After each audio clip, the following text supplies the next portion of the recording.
Hello everyone. This is CA Nitin Gupta, Faculty of Audit for CA Inter and CA Final. So बच्चे आज के इस bank audit के session में मैं कवर करूंगा आपके दो टॉपिक। एक तो होगा ऑडिट ऑफ एडवांसेस कि एक बैंकिंग कंपनी जो एडवांस देती है उसकी बात करेंगे, और एक हम कवर करेंगे audit of revenue items. Revenue item के अंदर हम बेसिकली जो बैंकिंग कंपनी की इनकम है वो वेरीफाई करना सीखेंगे, और जो बैंकिंग कंपनी के एक्सपेंस होते हैं उनको हम वेरीफाई करना सीखेंगे। ये आज का वीडियो आपके लिए बहुत रेलिवेंट है, चाहे आप सीए इंटर में हैं या फाइनल में हैं। बिकॉज बैंक ऑडिट का जो चैप्टर है और इस चैप्टर में आज का जो मैं कंटेंट आपके लिए लेके आया हूं, ये दोनों ही लेवल पे सेम चलता है, चाहे वो इंटर की हो या फाइनल की हो। तो ये आज का सेशन आपके लिए रेलिवेंट है, इंपॉर्टेंट है। एग्जाम में इस टॉपिक पर क्वेश्चन आने के चांस बने रहते हैं 4 से 5 नंबर के लिए। तो सेशन को स्टार्ट करने से पहले बस एक छोटी सी रिक्वेस्ट है कि चैनल सब्सक्राइब नहीं करा है प्लीज चैनल सब्सक्राइब करिए और बेल आइकन को आप जरूर प्रेस कर लीजिएगा, ताकि ऐसे यूजफुल वीडियोस टाइमली मैनर में आपके पास आ सकें। एग्जाम तक आते आपको उसी चैनल पर बहुत सारे रिविजनरी सेशंस मिलने के लिए जा रहे हैं। जो स्क्रीन पे बच्चे आपको नोट्स दिख रहे हैं वो मैंने वीडियो के डिस्क्रिप्शन में आपको लिंक दिया हुआ है टेलीग्राम चैनल का। अकॉर्डिंगली वहां पे जाके आप ये जो नोट्स हैं मेरे खुद के हैंड रिटन नोट्स उनको वहां से जाके आप डाउनलोड कर सकते हो। तो चलिए आज के इस सेशन को स्टार्ट करें। हाँ सर करिए। तो बात करते हैं हम ऑडिट ऑफ एडवांसेस को लेके।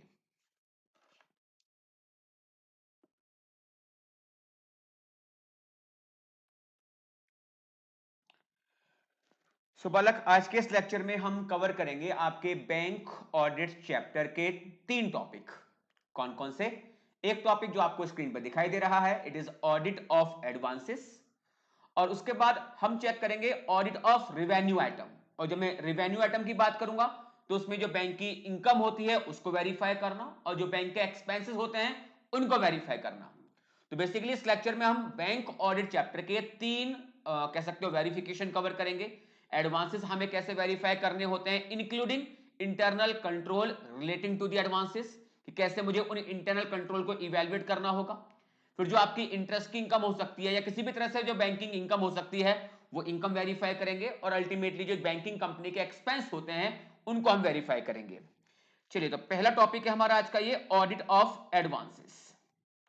तो एडवांस के बारे में हम डिटेल चर्चा अपने प्रीवियस लेक्चर में कर चुके थे, जहां पर हमने एडवांसेस का classification as per the RBI prudential norms हमने डिस्कस किया था। वहां पर हमने performing asset, non performing asset देखी थी। फिर नॉन परफॉर्मिंग असेट कब बनती हैं वो बहुत सारे कह सकते हो केस स्टडी फॉर्म में हमने वहां पे डिटेल डिस्कशन किया हुआ था। इसके बाद वहां पे जो प्रोविजनिंग रिक्वायरमेंट आती है वो हमने देखा था, इनकम रिकॉग्निशन कैसे होती है ये हमने सीखा था। ये सारा एस्पेक्ट हम प्रीवियस लेक्चर में कवर करके आ चुके थे। ये आज का लास्ट लेक्चर होगा इस चैप्टर में, जहां पर अल्टीमेटली हम ऑडिट ऑफ एडवांसेस ये सीखेंगे, बैंक की जो इनकम होती है वो वेरीफाई करना सीखेंगे, और जो बैंक के एक्सपेंस होते हैं उनको वेरीफाई करना सीखेंगे। चलिए ऑडिट ऑफ एडवांसेस, एग्जाम में क्वेश्चन आने के चांस है क्या? हाँ बच्चे, इस टॉपिक पर एग्जाम में क्वेश्चन आने के पूरे पूरे चांस होंगे। In carrying out the audit of advances, the auditor is primarily concerned with obtaining evidence about the following, कि किन किन चीजों पर आपको ऑडिट एविडेंस ऑब्टेन करने की रिक्वायरमेंट है। First one, amounts included in balance sheet in respect of advances which are outstanding at the end of balance sheet date। यानी कि जो बैलेंस शीट डेट पे एडवांस आ रहे हैं, बेसिकली बैंक ने किसी को एडवांस दिया हुआ होगा तो बैंक के यहां पर वो एज असेट क्लासिफाई हो रहा होगा। और हमें पता है कि जब भी हम कोई बैलेंस शीट आइटम वेरीफाई करते हैं, चाहे वो असेट हो या लायबिलिटी हो, तो एसए 315 में कुछ एसर्शंस दी गई थी कि मुझे उन एसर्शन लेवल पे sufficient appropriate audit evidence obtain करने होते हैं। और अकॉर्डिंगली हमने एसए 315 में टॉपिक कवर किया हुआ था कि अगर मैं ट्रांजैक्शन इवेंट चेक करता हूं तो मुझे क्या क्या चीजें कवर करनी चाहिए, अगर मैं बैलेंस शीट आइटम चेक कर रहा होता हूं तो मुझे किन किन असर्शंस लेवल पे sufficient appropriate audit evidence obtain करने होते हैं, और अगर मैं disclosure overall presentation and disclosure check कर रहा होता हूं तो मुझे कौन कौन सी असर्शन लेवल पे sufficient appropriate audit evidence obtain करने होते हैं। एडवांस एक बैलेंस शीट आइटम है, बिकॉज बैंकिंग कंपनी किसी को एडवांस दे रही है तो बेसिकली ये बैंक का एसेट है। और जब मैं एसेट चेक करूंगा तो एसेट चेक करते हुए जो असर्शंस आपको कवर करनी होती हैं, these are E C R V, E C R V, E for existence, कि क्या वो बैलेंस शीट डेट पे वास्तव में एग्जिस्ट करता भी है या नहीं करता। चेक करते हैं कंप्लीटनेस की बैलेंस शीट डेट पे जितने भी एडवांसेस आउटस्टैंडिंग थे क्या वो सारे के सारे एडवांसेस बैलेंस शीट में शामिल किए गए हैं या नहीं किए गए। फिर चेक करते हैं हम right and obligation. In case of liability हम चेक करेंगे obligation, and in case of asset हम चेक करते हैं ऑनरशिप राइट, कि क्या बैंक का इन एडवांसेस के ऊपर राइट है या नहीं है, क्या बैंक का अधिकार बनता है या नहीं बनता इन एडवांसेस को रिकवर करने का। तो अगर मैंने किसी को एडवांस दिया है तो मेरा राइट होगा ना कि मैं उस एडवांस को रिकवर कर पाऊं, और इसमें अल्टीमेटली असर्शन कवर करनी होती है हमको इसकी वैल्यूएशन, कि वैल्यूएशन प्रॉपर हुआ है या नहीं हुआ। तो ECRV अगर ये पॉइंट आपके माइंड में है तो आप यहां पर अच्छे पॉइंट एग्जाम में लिख के आ सकते हो। So in carrying out audit of advances, the auditor is primarily concerned with obtaining evidence about the following.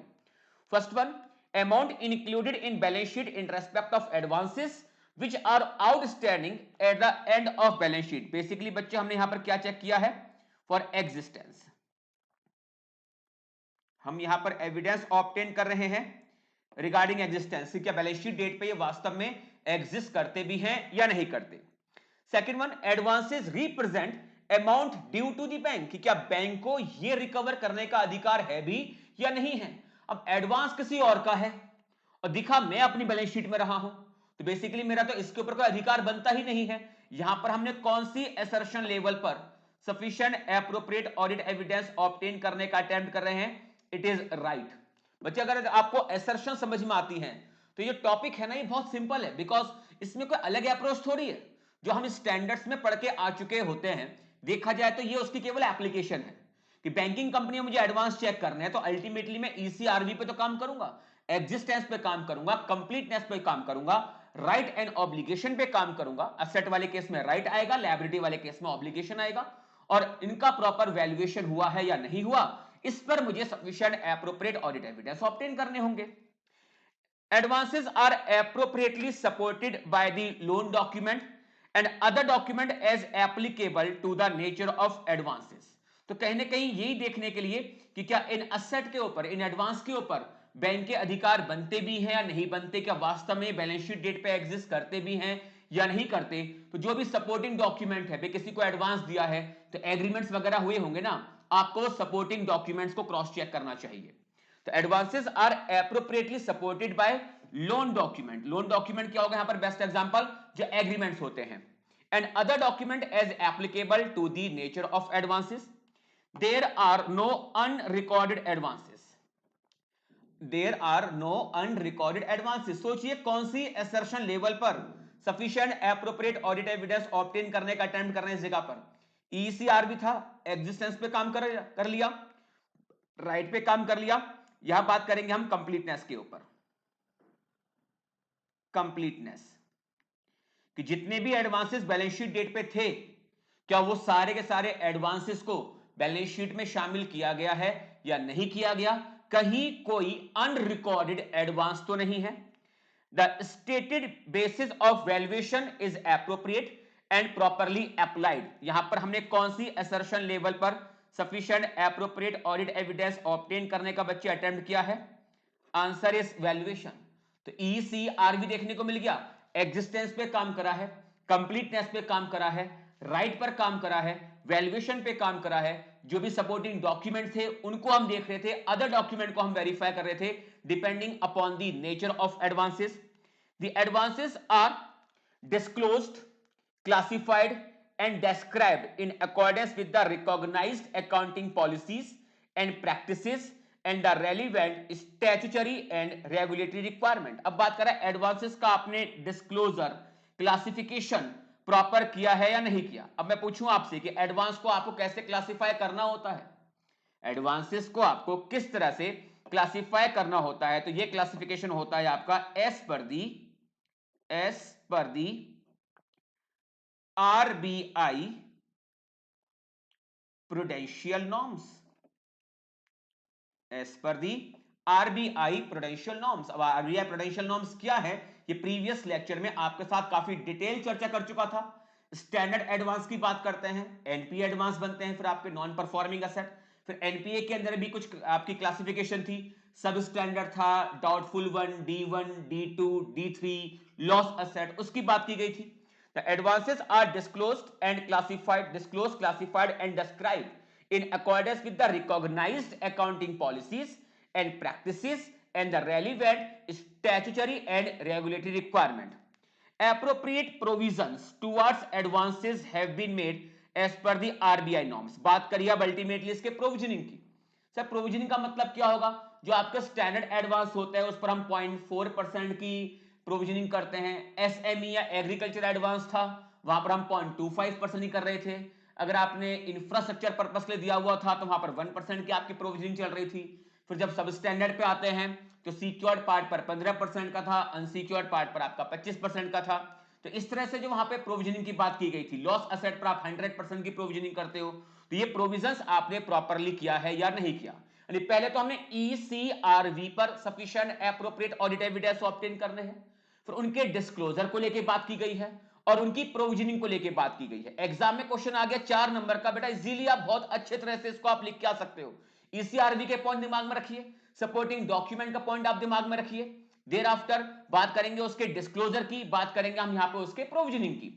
तो appropriate provisions toward advances have been made as per the RBI norms, accounting standards and generally accepted accounting practices. Is it clear? हाँ sir, topic तो अच्छा था। Now the auditor can obtain sufficient appropriate audit evidence about advances by study and evaluation of internal control relating to advances by, अब यहां पर आपको अगर internal control पर sufficient appropriate audit evidence obtain करने हैं, ध्यान से देखना। अभी जो हम यहां पर बात कर रहे थे, हमने बात करी है यहां पर असर्शन लेवल पे sufficient appropriate audit evidence obtain करना। तो असर्शन लेवल पे सफिशिएंट एप्रोप्रिएट ऑडिट एविडेंस आपको ऑब्टेन करने हैं एडवांसेस को लेकर, तो ईसीआरवी का पॉइंट बन गया था।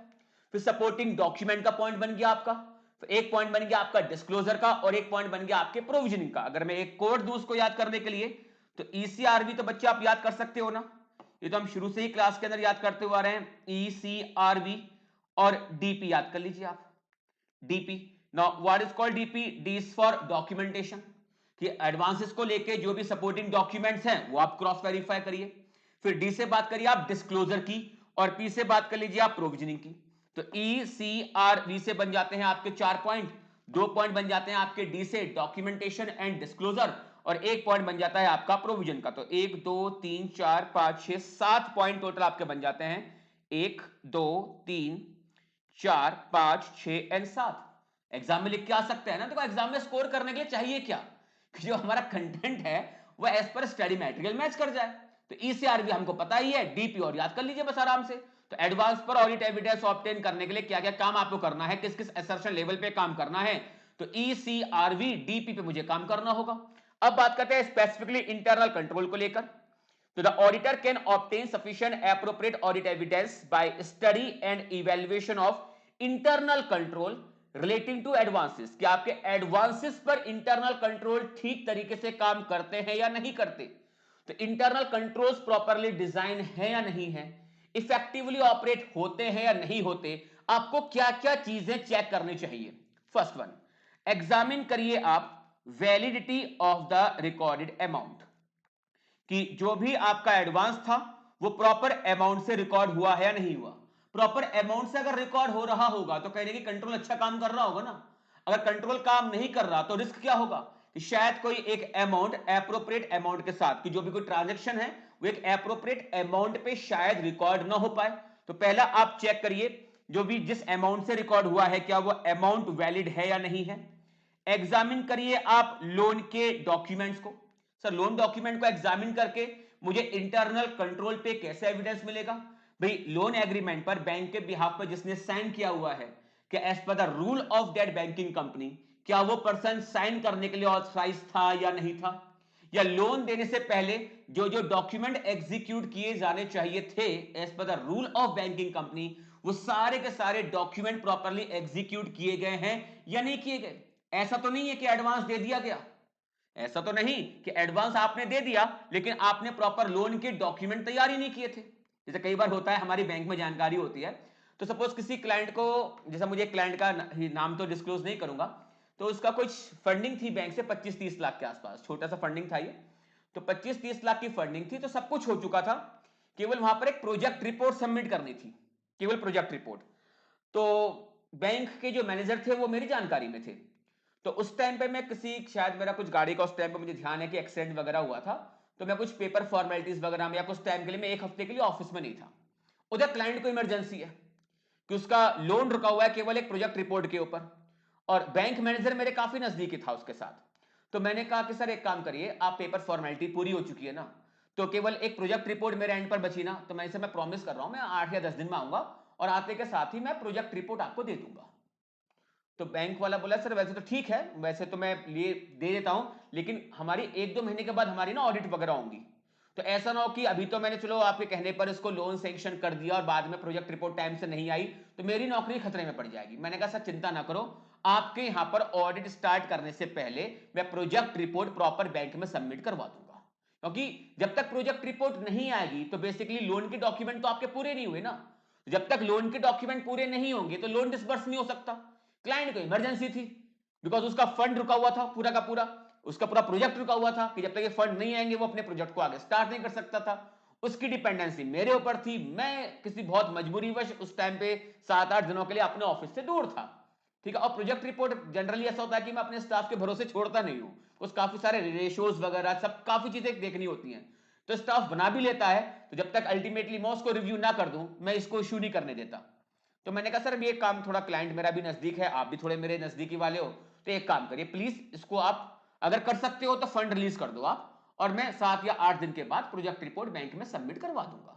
और फिर जब मैंने ऑफिस को ज्वाइन किया 7-8 दिन के बाद, तो मैंने प्रोजेक्ट रिपोर्ट बैंक में सबमिट करवा दी थी, बिकॉज मुझे पता है कि अगर ऑडिट में ये पॉइंट उठ गया कि आपने बिना डॉक्यूमेंट को आए हुए लोन कैसे डिसबर्स कर दिया, तो कहीं ना कहीं क्या है, इंटरनल कंट्रोल की डेफिशिएंसी होगी और बैंक के जो पॉइंट्स होते हैं ना वो गिर जाते हैं। बेसिकली वो कोई इंटरनल इंस्पेक्शन टाइप का होता है, हर बैंक में होता है, इंटरनल ऑडिट होती है, बैंक का स्टाफ ही करता है, मतलब उस ब्रांच का नहीं बट कहीं बाहर से उसी बैंक का एक इंस्पेक्शन का ऑडिट का डिपार्टमेंट अलग से होता है, वो जाके जाके चेक करते हैं कि बैंकिंग कंपनी जो हमारी ब्रांच है ये अपने operations as per the rule of banking company कर रही या नहीं कर रही।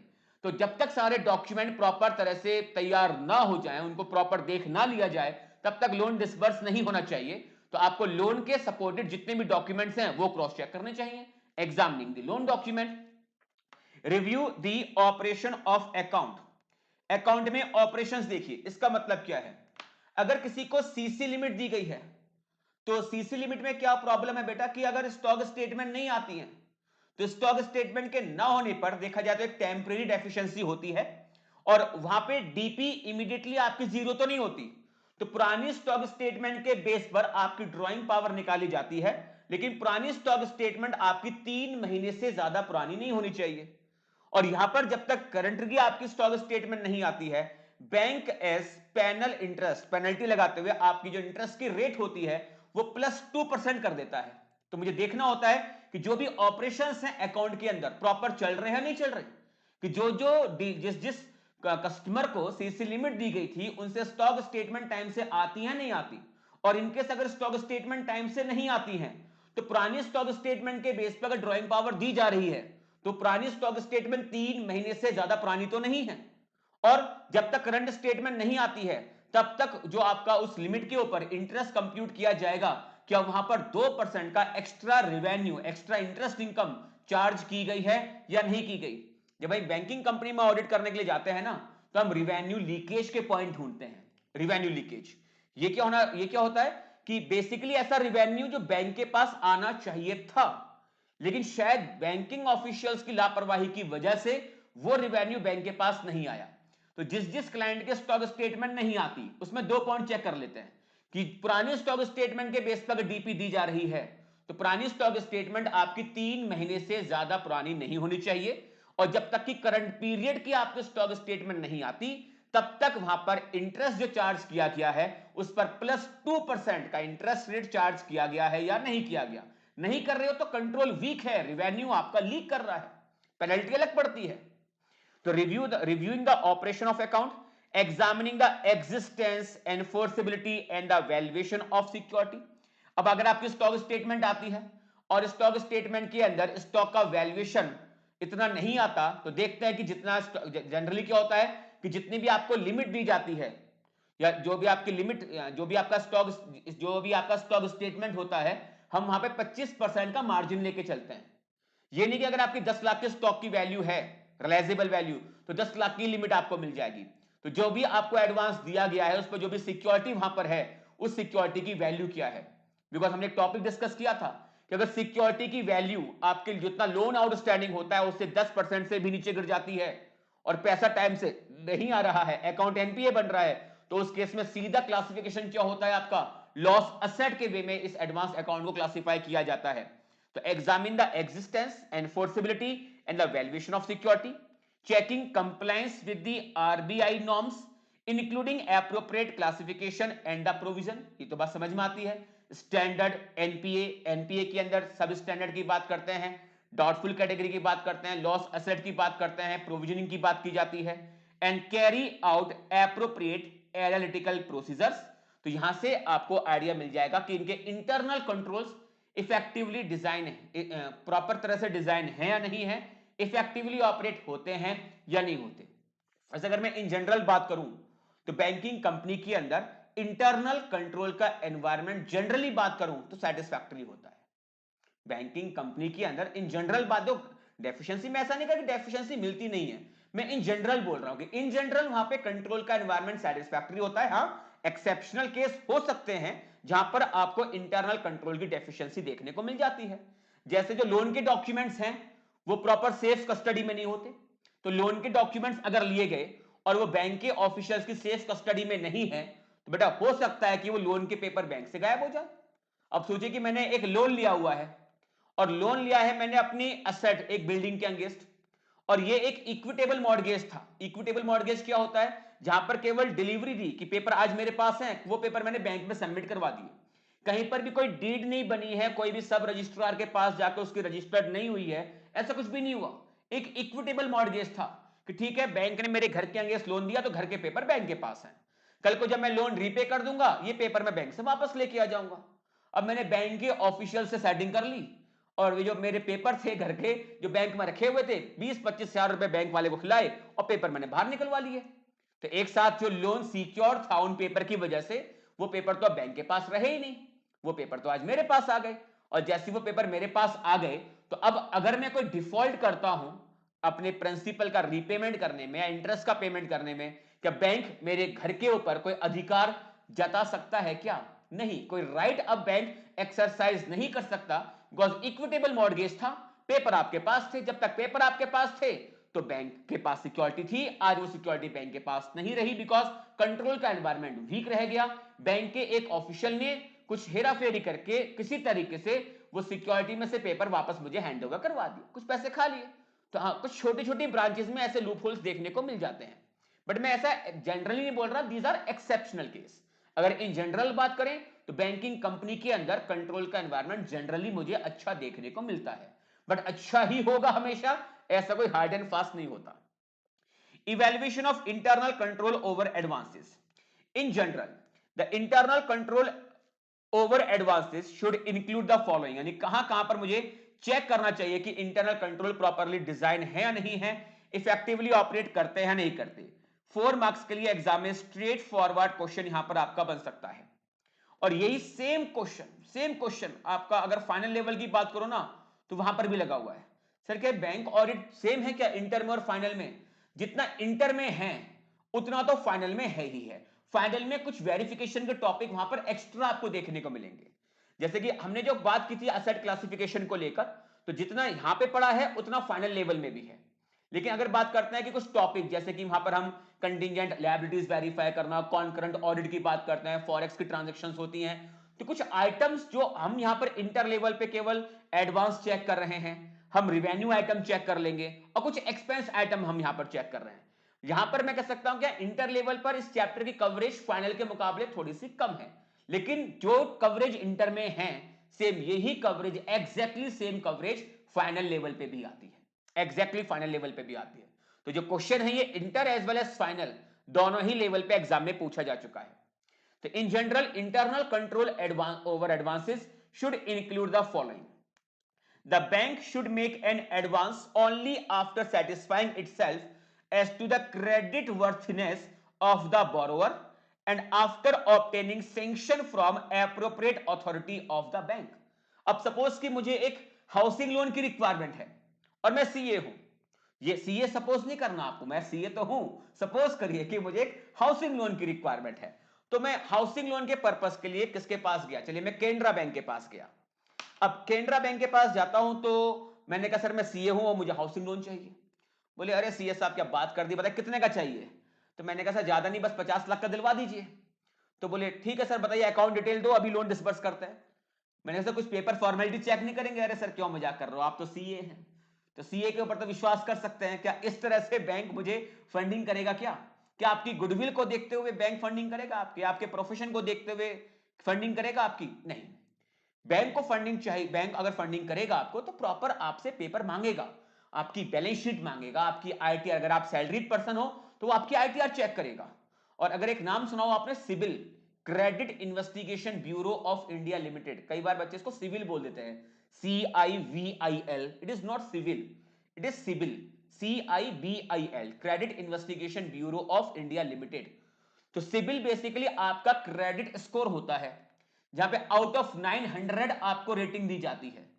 तो जिसका क्रेडिट सिबिल की रेटिंग 700 से ऊपर होती है वो अच्छा मानते हैं। 800 से ऊपर वाला तो भाई साहब सुप्रीम है, लेकिन 700 प्लस अगर होता है तो हाँ आपका स्कोर अच्छा है। और जिसकी रेटिंग जितनी ज्यादा अच्छी होती है आज के टाइम पे, तो इंटरेस्ट रेट उसको कम हो जाता है। यानी इंटरेस्ट रेट कम करने के बजाय तो ये बोलूंगा, जिसकी रेटिंग खराब होती है उसका इंटरेस्ट रेट क्या होता है, वो हाई जाता है, क्योंकि आपका सिबिल अच्छा नहीं है।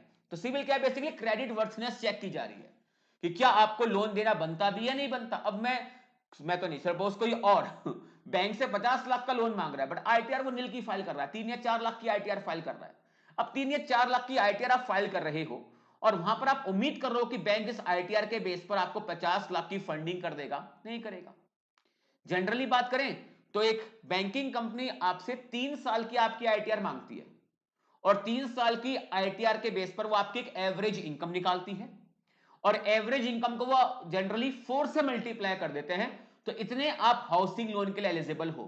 तो अगर आप 5 या 6 लाख की आईटीआर फाइल कर रहे हो तो मैं कह सकता हूं 5 या 6 लाख की आईटीआर के बेस पर आप 20 से 25 लाख के लोन के लिए एलिजिबल हो जाते हो। हाँ, प्राइवेट बैंक्स जो होते हैं वो कुछ एक्स्ट्रा फंडिंग कर देते हैं, लेकिन जो नेशनलाइज बैंक होते हैं वहां पर जनरल बात करें तो यही रूल अपनाते हैं कि आपकी एवरेज इनकम निकालते हैं 3 साल की और 3 साल की एवरेज इनकम को 4 से मल्टीप्लाई करते हैं कि इतना हाउसिंग लोन हम आपको दे देंगे।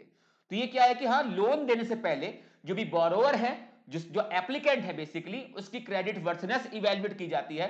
तो बैंक स्टेटमेंट से 6 महीने के आपके बैंक के लेन देन देख लेते हैं, बिजनेसमैन हो तो बैलेंस शीट है, P&L है, वो मांगते हैं। अगर आप सैलरी में हो तो आपकी पिछले 3 महीने की लेटेस्ट सैलरी स्लिप मांग लेते हैं, 6 महीने का बैंक स्टेटमेंट होता है, आईटीआर मांगते हैं, सिबिल स्कोर चेक करते हैं। उसके बेस पर अल्टीमेटली डिसाइड किया जाता है कि आपको लोन देना बनता है या नहीं बनता। और अगर लोन दिया भी जा रहा है तो क्या प्रॉपर एक बैंक में जो भी बंदा ये लोन देने के लिए, सैंक्शन करने के लिए ऑथराइज है, सैंक्शन लेटर पे जो बंदा साइन करेगा कि as per the rule of banking company वो ये बंदा काम करने के लिए ऑथराइज था या नहीं था, ये कंट्रोल आप चेक करेंगे। तो bank should make an advance only after satisfying itself as to the creditworthiness of the borrower and after obtaining sanction from appropriate authorities of the bank. Second, all the necessary documents should be executed by the parties before advances are made. ये तो discuss भी किया था कि जितने document execute होने चाहिए थे उतने डॉक्यूमेंट एग्जीक्यूट हो जाने के बाद ही लोन डिसबर्स होना चाहिए। अभी एक प्रोजेक्ट रिपोर्ट वाला एग्जांपल दे रहा था ना मैं आपको, तो कई बार जब बैंक में जानकारी होती है तो हाँ एक आधा पेपर रह भी जाए तो बैंक मैनेजर अपने रिस्क पर, कि हाँ वो पार्टी को जानती है कि पार्टी मुझे पेपर दिलवा देगी, लेकिन वो रिक्वेस्ट करेगी सर प्लीज ऑडिट से पहले, हमारे ऑडिट से पहले ये डॉक्यूमेंट सबमिट करवा देना, अदरवाइज हमारे बैंक की जो ब्रांच की रेटिंग है वो गिर जाएगी। तो जब तक सारे डॉक्यूमेंट एग्जीक्यूट ना हो जाएं, सारे डॉक्यूमेंट ना बन जाएं, तब तक लोन डिसबर्स नहीं होना चाहिए। कंट्रोल्स आप चेक करिए। Compliance with the terms of sanction and the use of fund should be ensured, यानी कि जो भी सैंक्शन करने के लिए जो भी टर्म्स थी उनकी कंप्लायंस चेक करेंगे। एंड सेकंड वन इज कि फंड जिस पर्पस के लिए रिलीज किए गए थे क्या उसी पर्पस के लिए अप्लाई हुए थे या नहीं हुए थे। Use of fund should also be ensured. वैसे प्रैक्टिकली बात करें तो जब फंड डिसबर्स हो गया तो उस केस में हम नहीं देख सकते कि जिस पर्पस के लिए दिया गया था उस पर्पस के लिए यूज हुआ भी या नहीं हुआ। हाँ, लेकिन कुछ तो लोन स्पेसिफिक होते हैं कि कार लोन है, तो कार लोन ऐसा नहीं होगा कि पहले आपके अकाउंट में जाएगा और आप वेंडर को पेमेंट करेंगे, सीधा पेमेंट किसके पास जाएगा, वेंडर के पास जाएगा। सिमिलरली अगर आपने हाउसिंग लोन लिया है तो ऐसा नहीं होगा कि पहले लोन आपके अकाउंट में जाएगा और फिर जो ये डेवलपर होगा, बिल्डर होगा, उसको दिया जाएगा, नहीं। लोन डिस्पर्स सीधा किसके अकाउंट में होगा, वो सीधा जो बिल्डर होगा, डेवलपर होगा, उसके अकाउंट में सीधा लोन डिस्पर्स किया जाएगा। एजुकेशन लोन आपको चाहिए तो एजुकेशन लोन ऐसा नहीं कि पहले आपको देंगे फिर आप किसी यूनिवर्सिटी को, इंस्टीट्यूट को जहां पर आप एजुकेशन ले रहे होंगे उसको आप देंगे। पेमेंट डायरेक्टली जो इंस्टीट्यूट होगा उसके अकाउंट में ही डिस्पर्स किया जाएगा। ये क्या हुआ, जिस पर्पस के लिए लोन लिया गया है उस पर्पस के लिए अप्लाई हुआ है या नहीं हुआ। Compliance with the term of sanction and the use of fund should also be ensured. Sufficient margin should be kept against the securities. कभी भी बैंक आपको 100% सिक्योरिटी के 100% वैल्यू पर फंडिंग नहीं करेगा, क्योंकि कल को क्या होगा, अगर सिक्योरिटी की वैल्यू गिर जाती है तो बैंक का तो उतना पोर्शन क्या हो जाएगा, अनसिक्योर्ड बन जाएगा। तो आरबीआई कहता है कि भाई आपको सफिशिएंट मार्जिन मेंटेन करने चाहिए। जैसे इन जनरल बात करूं तो जो व्हीकल्स लोन होते हैं वहां पर आपको 90% तक की फंडिंग मिल जाएगी।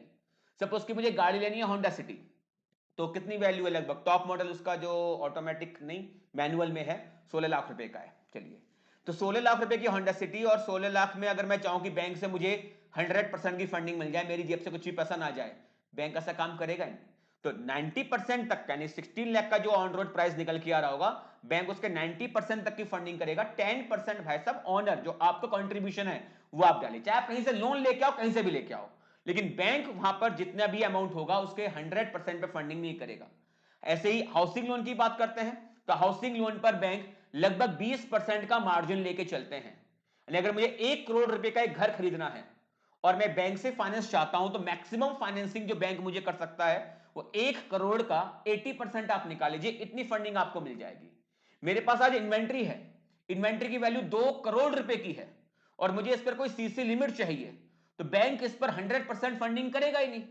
बैंक यहां पर जनरली बात कर लो तो 75% पर फंडिंग करते हैं, 25% का मार्जिन मेंटेन करते हुए चलते हैं। या मेरे पास डेटर्स है और मुझे डेटर के अगेंस्ट वर्किंग कैपिटल लोन चाहिए, मुझे एक सीसी लिमिट चाहिए, तो जनरली बैंक डेटर वाले केस में 40% का मार्जिन मेंटेन करते हैं। तो यही देखना है कि सफिशिएंट मार्जिन मेंटेन किए जा रहे हैं या नहीं किए जा रहे जब भी कोई एडवांस किसी भी सिक्योरिटी के अगेंस्ट दिया जाता है। Sufficient margin should be kept against the securities. All securities requiring registration should be registered in the name of bank. तो जहां भी कोई रजिस्ट्रेशन कराने की रिक्वायरमेंट आती है वो रजिस्ट्रेशन बैंक के नाम पर होना चाहिए, बिकॉज कल को अगर फॉल्ट होता है रीपेमेंट में या इंटरेस्ट की पेमेंट में तो बैंक उस सिक्योरिटी के ऊपर अपना राइट एक्सरसाइज करके अपना अमाउंट रिकवर कर सके। Drawing power register should be updated every month. क्यों? बिकॉज हर महीने क्या आता है, स्टॉक स्टेटमेंट आता है और हर महीने के स्टॉक स्टेटमेंट के बेस पर उस महीने में पर्टिकुलर उस महीने में क्या रहेगी आपकी ड्रॉइंग पावर वो डिसाइड की जाती है। ये लास्ट क्लास में डिटेल चर्चा की हुई थी मैंने डीपी के ऊपर। The account should be kept with in the both drawing power and the sanction limit. Account कभी भी ड्रॉइंग पावर या सैंक्शन लिमिट से ऊपर नहीं जाना चाहिए। अकाउंट का मतलब क्या है यहां पर, outstanding balance.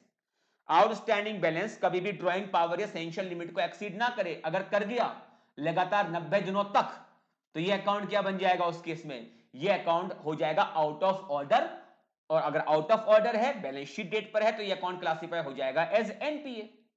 The operation of each advance account should be reviewed at least once a year and at more frequent interval in case of large advances. The operation of each advance should be reviewed at least once in a year. साल में कम से कम एक बार bank को जो अपने advances हैं उन advance के अंदर जो ऑपरेशंस हैं, लेन देन है, साल में कम से कम एक बार रिव्यू करना चाहिए। जैसे जो लिमिट सैंक्शन की जाती है तो लिमिट सैंक्शन कर दी गई, लिमिट एक साल के लिए सैंक्शन होती है, तो साल में 2 बार बैंक का एक ऑफिशियल जाके आपके गोडाउन का इंस्पेक्शन करने के लिए जाता है कि जो लिमिट आपको दी गई है क्या उतना स्टॉक आपके पास है भी या नहीं है। हाँ, स्टॉक स्टेटमेंट भले ही आपकी आ रही हो, लेकिन ऐसा कोई जरूरी थोड़ी है कि आपने स्टॉक स्टेटमेंट बिल्कुल सही बना के दी हो। क्या बिल्कुल राजा हरिश्चंद्र जी के औलाद हैं? तो बताइए क्या प्रॉब्लम आ सकती है नहीं कि मैं जानबूझ के ज्यादा डीपी लेने के चक्कर में क्या हायर स्टॉक वैल्यूएशन क्या बैंक को दे सकता हूं, नहीं दे सकता? दे सकते हैं। तो बैंक के लिए भी एक रिस्क है यहां पर। तो उसके लिए बैंकिंग कंपनी में रूल क्या चलता है कि साल में कम से कम 2 बार जाके जो स्टॉक होता है उसका फिजिकल वेरिफिकेशन होता है। वैसे सही बताऊं, अंदर की बातें आपके और मेरे बीच में, कि बैंक वाले ना इंस्पेक्शन तो चार्ज कर लेते हैं। इंस्पेक्शन के नाम पर वो आई थिंक 2000 के आसपास का एक चार्ज लगा लेते हैं आपके लिमिट अकाउंट के अंदर, बट प्रैक्टिकली बैंक का ऑफिशियल इंस्पेक्शन करने के लिए आता नहीं है। हाँ, अगर आपने डिफॉल्ट किया हुआ है कि आपके स्टॉक स्टेटमेंट टाइम से नहीं आ रही है, या आपके अकाउंट के अंदर सफिशिएंट क्रेडिट नहीं है, यानी कि आपके अकाउंट में लेन देन का प्रॉब्लम है, जिसकी लिमिट चल रही होती है ना उसका पैसा हर दिन बैंक में जमा होता है। आज जितना भी कलेक्शन आया कल सुबह ही सुबह जाके बैंक में वो पैसा जमा करवा दिया। तो जिनकी लिमिट चलती है वो डेली बैंक के साथ ऑपरेट करते हैं। बट अगर सपोज कि आपका महीने में केवल एक आधा बार लेन देन चल रहा है, तो इसका मतलब कहने के ऑपरेशंस जो हो रहे हैं वो ठीक से नहीं हो रहे, तो बैंक को अगर डाउट होगा तो बैंक का ऑफिशियल जेन्युइनली आके आपका स्टॉक वेरीफाई करेगा। लेकिन अगर आपने अकाउंट आप अच्छा रन कर रहे हो तो फॉर्मेलिटी के नाम पर केवल आपके लिमिट के अंदर 2000 रुपए का एक डेबिट डाल दिया जाएगा स्टॉक इंस्पेक्शन चार्जेस के नाम पर। हाँ, लेकिन बैंक का ऑफिशियल वहां पर इंस्पेक्शन करने के लिए नहीं आता। लेकिन जिन अकाउंट के अंदर इनहेरेंट वीकनेस चल रही होती हैं वहां पर बैंक का ऑफिशियल प्रॉपर जाके आपका स्टॉक वेरीफाई कर लेता है। तो कुछ ये कंट्रोल्स मुझे यहां पर चेक करने चाहिए। इस पर एग्जाम में क्वेश्चन स्ट्रेट फॉरवर्ड 4 से 5 नंबर का बच्चे बन सकता है। तो हमें 3 ऑडिट कवर करनी थी। ऑडिट ऑफ एडवांस मैंने कवर कर लिया। अगला ऑडिट है हमारा audit of revenue item. Audit of revenue item, और रिवेन्यू आइटम में हम बात करेंगे तो इसमें 2 टॉपिक खत्म करने हैं मेरे को। मैंने शुरू में कहा था 3 टॉपिक लेने हैं, तो एक तो हो गया हमारा ऑडिट ऑफ एडवांस, और ऑडिट ऑफ रिवेन्यू आइटम में एक कवर होगा हमारा इनकम, और उसके बाद अल्टीमेटली हम क्या कवर करेंगे, एक्सपेंस की बात करेंगे। पहला रिवेन्यू आइटम कवर करते हैं यहां पर हम income. Following items are included under this head, कि बैंक की जो इनकम है वो किस किस तरह से आ सकती है। तो इस पर वैसे मुझे कोई खास एग्जाम में क्वेश्चन की उम्मीद नहीं है। जो टॉपिक अब हम डिस्कस कर रहे हैं, हाँ, इनकम का वेरिफिकेशन कैसे होगा उस पर एग्जाम में क्वेश्चन बन सकता है, लेकिन बैंक की इनकम जो होती है वो किस किस हेड में जाती है, इस पर कोई क्वेश्चन या तो 3 नंबर का बनना चाहे तो बन जाए, अदरवाइज मेरे अकॉर्डिंग इस पर क्वेश्चन आने के चांस कम रहेंगे। तो बैंक की जो इनकम होती है, एक तो इनकम होती है यहां पर in the form of interest, ये कह सकते हो उसकी मेन सोर्स ऑफ इनकम है, जो उसने एडवांस दिया हुआ है, चाहे किसी को टर्म लोन दिया हुआ है, सीसी लिमिट दे रखी है, कोई भी नेचर का एडवांस दिया हुआ है, तो वहां पर बैंक के पास जो इनकम आएगी that will be in the form of interest. तो इंटरेस्ट इनकम ऑन एडवांसेस या बिल के ऊपर क्या हो जाता है, बिल डिस्काउंट किए जाते हैं बैंक से। इंटरेस्ट इनकम ऑन इन्वेस्टमेंट, कि अगर आपने इन्वेस्टमेंट किया हुआ है तो वहां पे इंटरेस्ट की इनकम आती है। Interest on balances with RBI, भी आपका जो बैलेंस आरबीआई के पास है, या अदर इंटर बैंक फंड, या फिर अदर इंटरेस्ट इनकम। तो इस तरह से आपकी इंटरेस्ट की इनकम होती है। बात करते हैं अदर इनकम की, इसके अलावा और कुछ किस नेचर की इनकम बैंक की होती है, तो कमीशन, एक्सचेंज एंड ब्रोकरेज के नाम पर बैंक के पास इनकम आती है।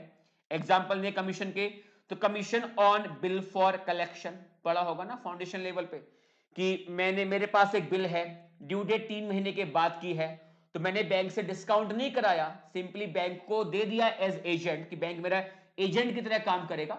ड्यू डेट आने पर जो बिल का बेसिकली ड्रॉई है उससे पेमेंट लेके मेरे अकाउंट में क्रेडिट करेगा, और बैंक इस सर्विस के लिए आपसे कमीशन चार्ज करेगा। इंटरेस्ट थोड़ी है, कोई एडवांस थोड़ी हुआ था।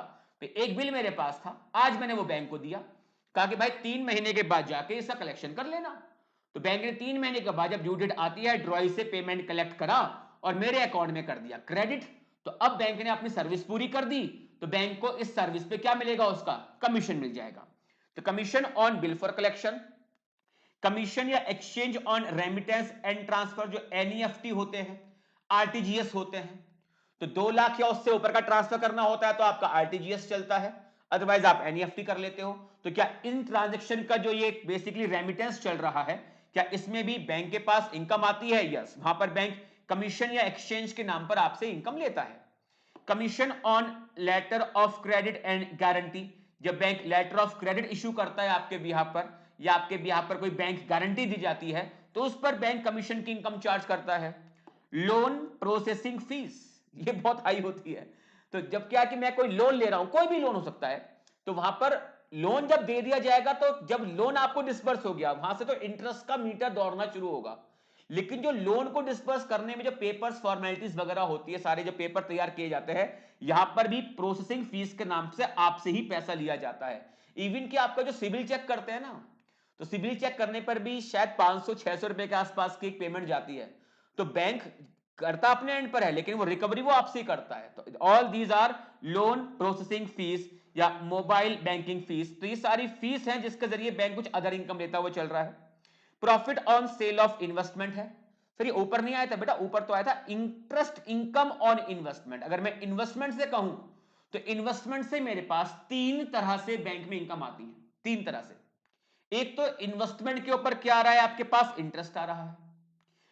अगर आपने इन्वेस्टमेंट सेल कर दिया, इन्वेस्टमेंट सेल कर दिया तो आया आपके पास profit on sale of investment. और इसके अलावा जब इन्वेस्टमेंट का वैल्यूएशन होता है, तो इन्वेस्टमेंट के वैल्यूएशन में जितना भी एप्रिसिएशन होता है वो भी पी एंड एल के जरिए आपका रूट करता है, तो वो भी आपकी एक अदर इनकम का सोर्स बन जाता है। क्योंकि बैंक को ना अपनी इन्वेस्टमेंट को ना कुछ पार्ट्स में क्लासिफाई करना होता है, जैसे कि held to maturity, held for trading, available for sale. तो इनको फ्रीक्वेंट इंटरवल्स पर बैंक को अपनी इन्वेस्टमेंट की जो वैल्यूएशन होती है वो करनी होती है।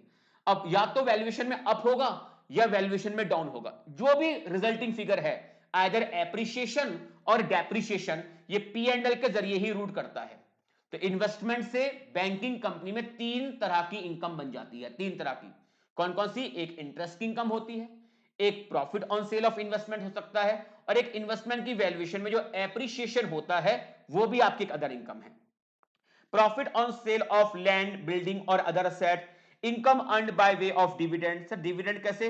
भाई बैंक क्या बताइए किसी कंपनी में इन्वेस्टमेंट कर सकते हैं नहीं कर सकते? जैसे आजकल तो अडानी की न्यूज चल रही है ना, है ना? तो अडानी वाली न्यूज में सुना होगा कि एलआईसी और एसबीआई को लपेट रहे हैं फालतू में। तो एसबीआई ने भी कुछ पैसा लगा रखा है किसके अंदर? अडानी ग्रुप के अंदर। तो बैंकिंग कंपनी भी अपने पोर्टफोलियो को मैनेज करती हैं, वो इन्वेस्टमेंट करती हैं इस तरह से। तो बताइए कि अगर अडानी ग्रुप में इन्वेस्टमेंट किया हुआ है एसबीआई ने, तो अडानी ग्रुप से उसके पास जो इनकम आ रही होगी, मैंने वहां पे इक्विटी में इन्वेस्टमेंट किया हुआ है, अगर इक्विटी में इन्वेस्टमेंट किया हुआ है तो बाय वे ऑफ डिविडेंड आपके पास इनकम आ रही होगी। डिबेंचर या बॉन्ड में इन्वेस्टमेंट किया हुआ होता है तो आपके पास income by way of interest आएगी। तो income earned by way of dividend and the miscellaneous income. तो एग्जाम में वैसे देखो मैं फिर पूछ रहा हूं कि इस वाले पार्ट पर कि कौन कैसे बैंक की जो इनकम आती है कैसे किन किन हेड में क्लासिफाई होती है, तो एग्जाम में कुछ 3 नंबर का मैं क्वेश्चन एक्सपेक्ट कर सकता हूं, बट आने के चांस यहां पर इतने ज्यादा नहीं है। इनकम को वेरीफाई करने में जो आपकी अप्रोच होगी, ऑडिट अप्रोच एंड प्रोसीजर्स, यहां पर एग्जाम में क्वेश्चन बनेगा 4 से 5 नंबर का, 4 to 5 मार्क्स आने के बहुत अच्छे चांस होंगे। प्लीज इस टॉपिक को ध्यान से आपको समझना है। एडवांस समझ में आपको इसलिए अच्छा आया बिकॉज हमने प्रीवियस लेक्चर में एडवांस के ऊपर डिटेल चर्चा ऑलरेडी की हुई थी, ठीक है ना? तो अब थोड़ा सा फोकस यहां पर इनकम पर लगा दीजिए, बस ये इनकम, और उसके बाद बात करेंगे एक्सपेंस की, टॉपिक आपका ओवर, ठीक है? और एग्जाम में डेफिनेटली एग्जाम में क्वेश्चन इन टॉपिक के ऊपर बनता ही बनता है। ऐसा हो ही नहीं सकता कि आप ऑडिट के पेपर में हैं और बैंक ऑडिट में क्वेश्चन ही ना पूछा जाए, चाहे वो इंटर का लेवल हो बेटा या फाइनल का लेवल हो। बैंक ऑडिट पर हर बार एग्जाम में क्वेश्चन 4 से 5 नंबर का पक्का आता है, इस बात को आप लिख लो, बिल्कुल लिख लो। चलिए, audit approach and procedure, auditors concern. यहां पर बेसिकली बात करेंगे कि जो एसर्शंस होती हैं, मेरा कंसर्न होगा उन मेन एसर्शंस को लेकर। और ये बताइए इनकम की अगर मैं बात करता हूं, रेवेन्यू की बात करता हूं, तो ये पी एंड एल आइटम होगा या ये बैलेंस शीट आइटम होगा? Is it P and L item और बैलेंस शीट आइटम? सर ये तो एक पी एंड एल आइटम है। और अगर ये पी एंड एल आइटम है तो पी एंड एल आइटम को चेक करते हुए आपकी एसर्शंस कौन कौन सी होती हैं, रिकॉल कर सकते हो? एस ए 315 में पढ़ी हुई है हमने कि जब आप P and L item check करते हो, पी एंड एल आइटम का मतलब बात करें तो ट्रांजैक्शन एंड इवेंट, तो ट्रांजैक्शन एंड इवेंट को चेक करते हुए आपकी एसर्शंस क्या क्या होती हैं? These assertions are O C A C, O C A C. Sir what is O C A C? पता होना चाहिए आपको। O for occurrence, C for completeness, A for accuracy, C for cut off and C for classification. तो ये assertions मुझे check करनी है कि अकरेंस कि क्या ये वास्तव में हुआ भी था नहीं हुआ था, क्या ये इनकम बैंक से बिलोंग करती है या नहीं करती है, अकरेंस। कंप्लीटनेस, जितनी भी बिलोंग करती थी सारी की सारी आपने रिकॉर्ड करी है नहीं करी। फिर एक्यूरेसी, एप्रोप्रिएट अमाउंट पे इनको रिकॉर्ड किया गया है या नहीं किया गया। कट ऑफ की बात करेंगे कि जिस फाइनेंशियल ईयर से बिलोंग करती है क्या सेम फाइनेंशियल ईयर में इसको रिकॉर्ड किया गया है या नहीं किया गया। So in carrying out audit of income, the auditor is primarily concerned with obtaining reasonable assurance that the recorded income arose from transaction which took place during the relevant period. तो यानी कि बात कर रहे हैं उसके अकरेंस की, कि ये उन्हीं ट्रांजेक्शन से इनकम आई है जो कि वास्तव में रेलिवेंट पीरियड में हुई थी। पर्टेन टू दी बैंक, की बैंक से बिलोंग करती है, अगेन अकरेंस की बात की गई। There is no unrecorded income, completeness की बात की गई है। And income is recorded at appropriate amount, ये किसकी बात की गई है, यहां पर सर बात की गई है एक्यूरेसी की। इसमें एक पॉइंट और ऐड कर सकता हूं मैं यहां पर कट ऑफ का, कि ये उसी फाइनेंशियल ईयर में यानी कि करेक्ट अकाउंटिंग पीरियड में रिकॉर्ड की गई है जिस पीरियड से ये बिलोंग करती है। तो in carrying out audit of income, the auditor is primarily concerned with obtaining reasonable assurance that the recorded income arose from transaction which took place during the relevant period and pertain to the bank. There is no unrecorded income and income is recorded at appropriate amount. Clear? हाँ sir clear है।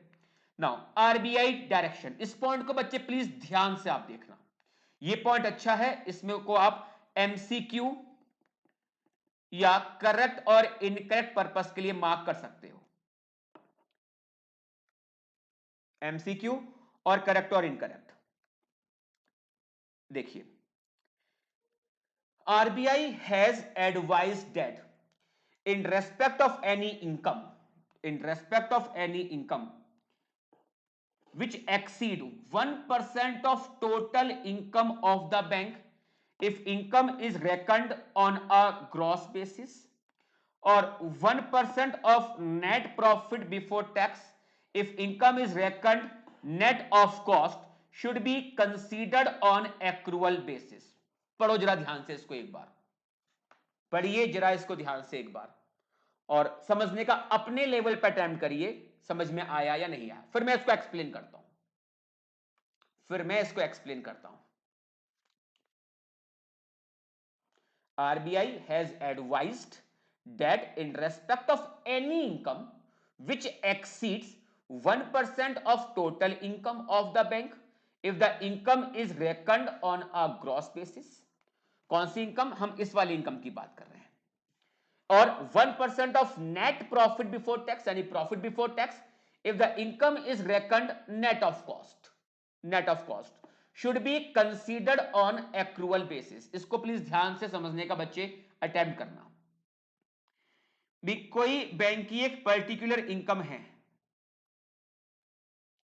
कोई bank की एक particular income है। अब income recognition norms आपने पढ़े हैं, हमने अभी तक इनकम रिकॉग्निशन नॉर्म्स में क्या पढ़ा है कि परफॉर्मिंग एडवांस पे है तो एक्रूअल बेस चलेगा, और अगर ये एनपी है तो कैश बेस चलता है, ये रूल पढ़ा हुआ है ना। चलिए पहले इसी की बात करते हैं। अगर बात करें हम इनकम रिकॉग्निशन की, इनकम रिकॉग्निशन कैसे मूव करता है, तो अगर स्टैंडर्ड एडवांस है तो ये मूव करता है एज एक्रूअल, और अगर ये बच्चे एनपीए है तो ये मूव करेगा एज कैश बेसिस। यही पढ़ा है ना अभी तक? हाँ सर पढ़ा तो यही है।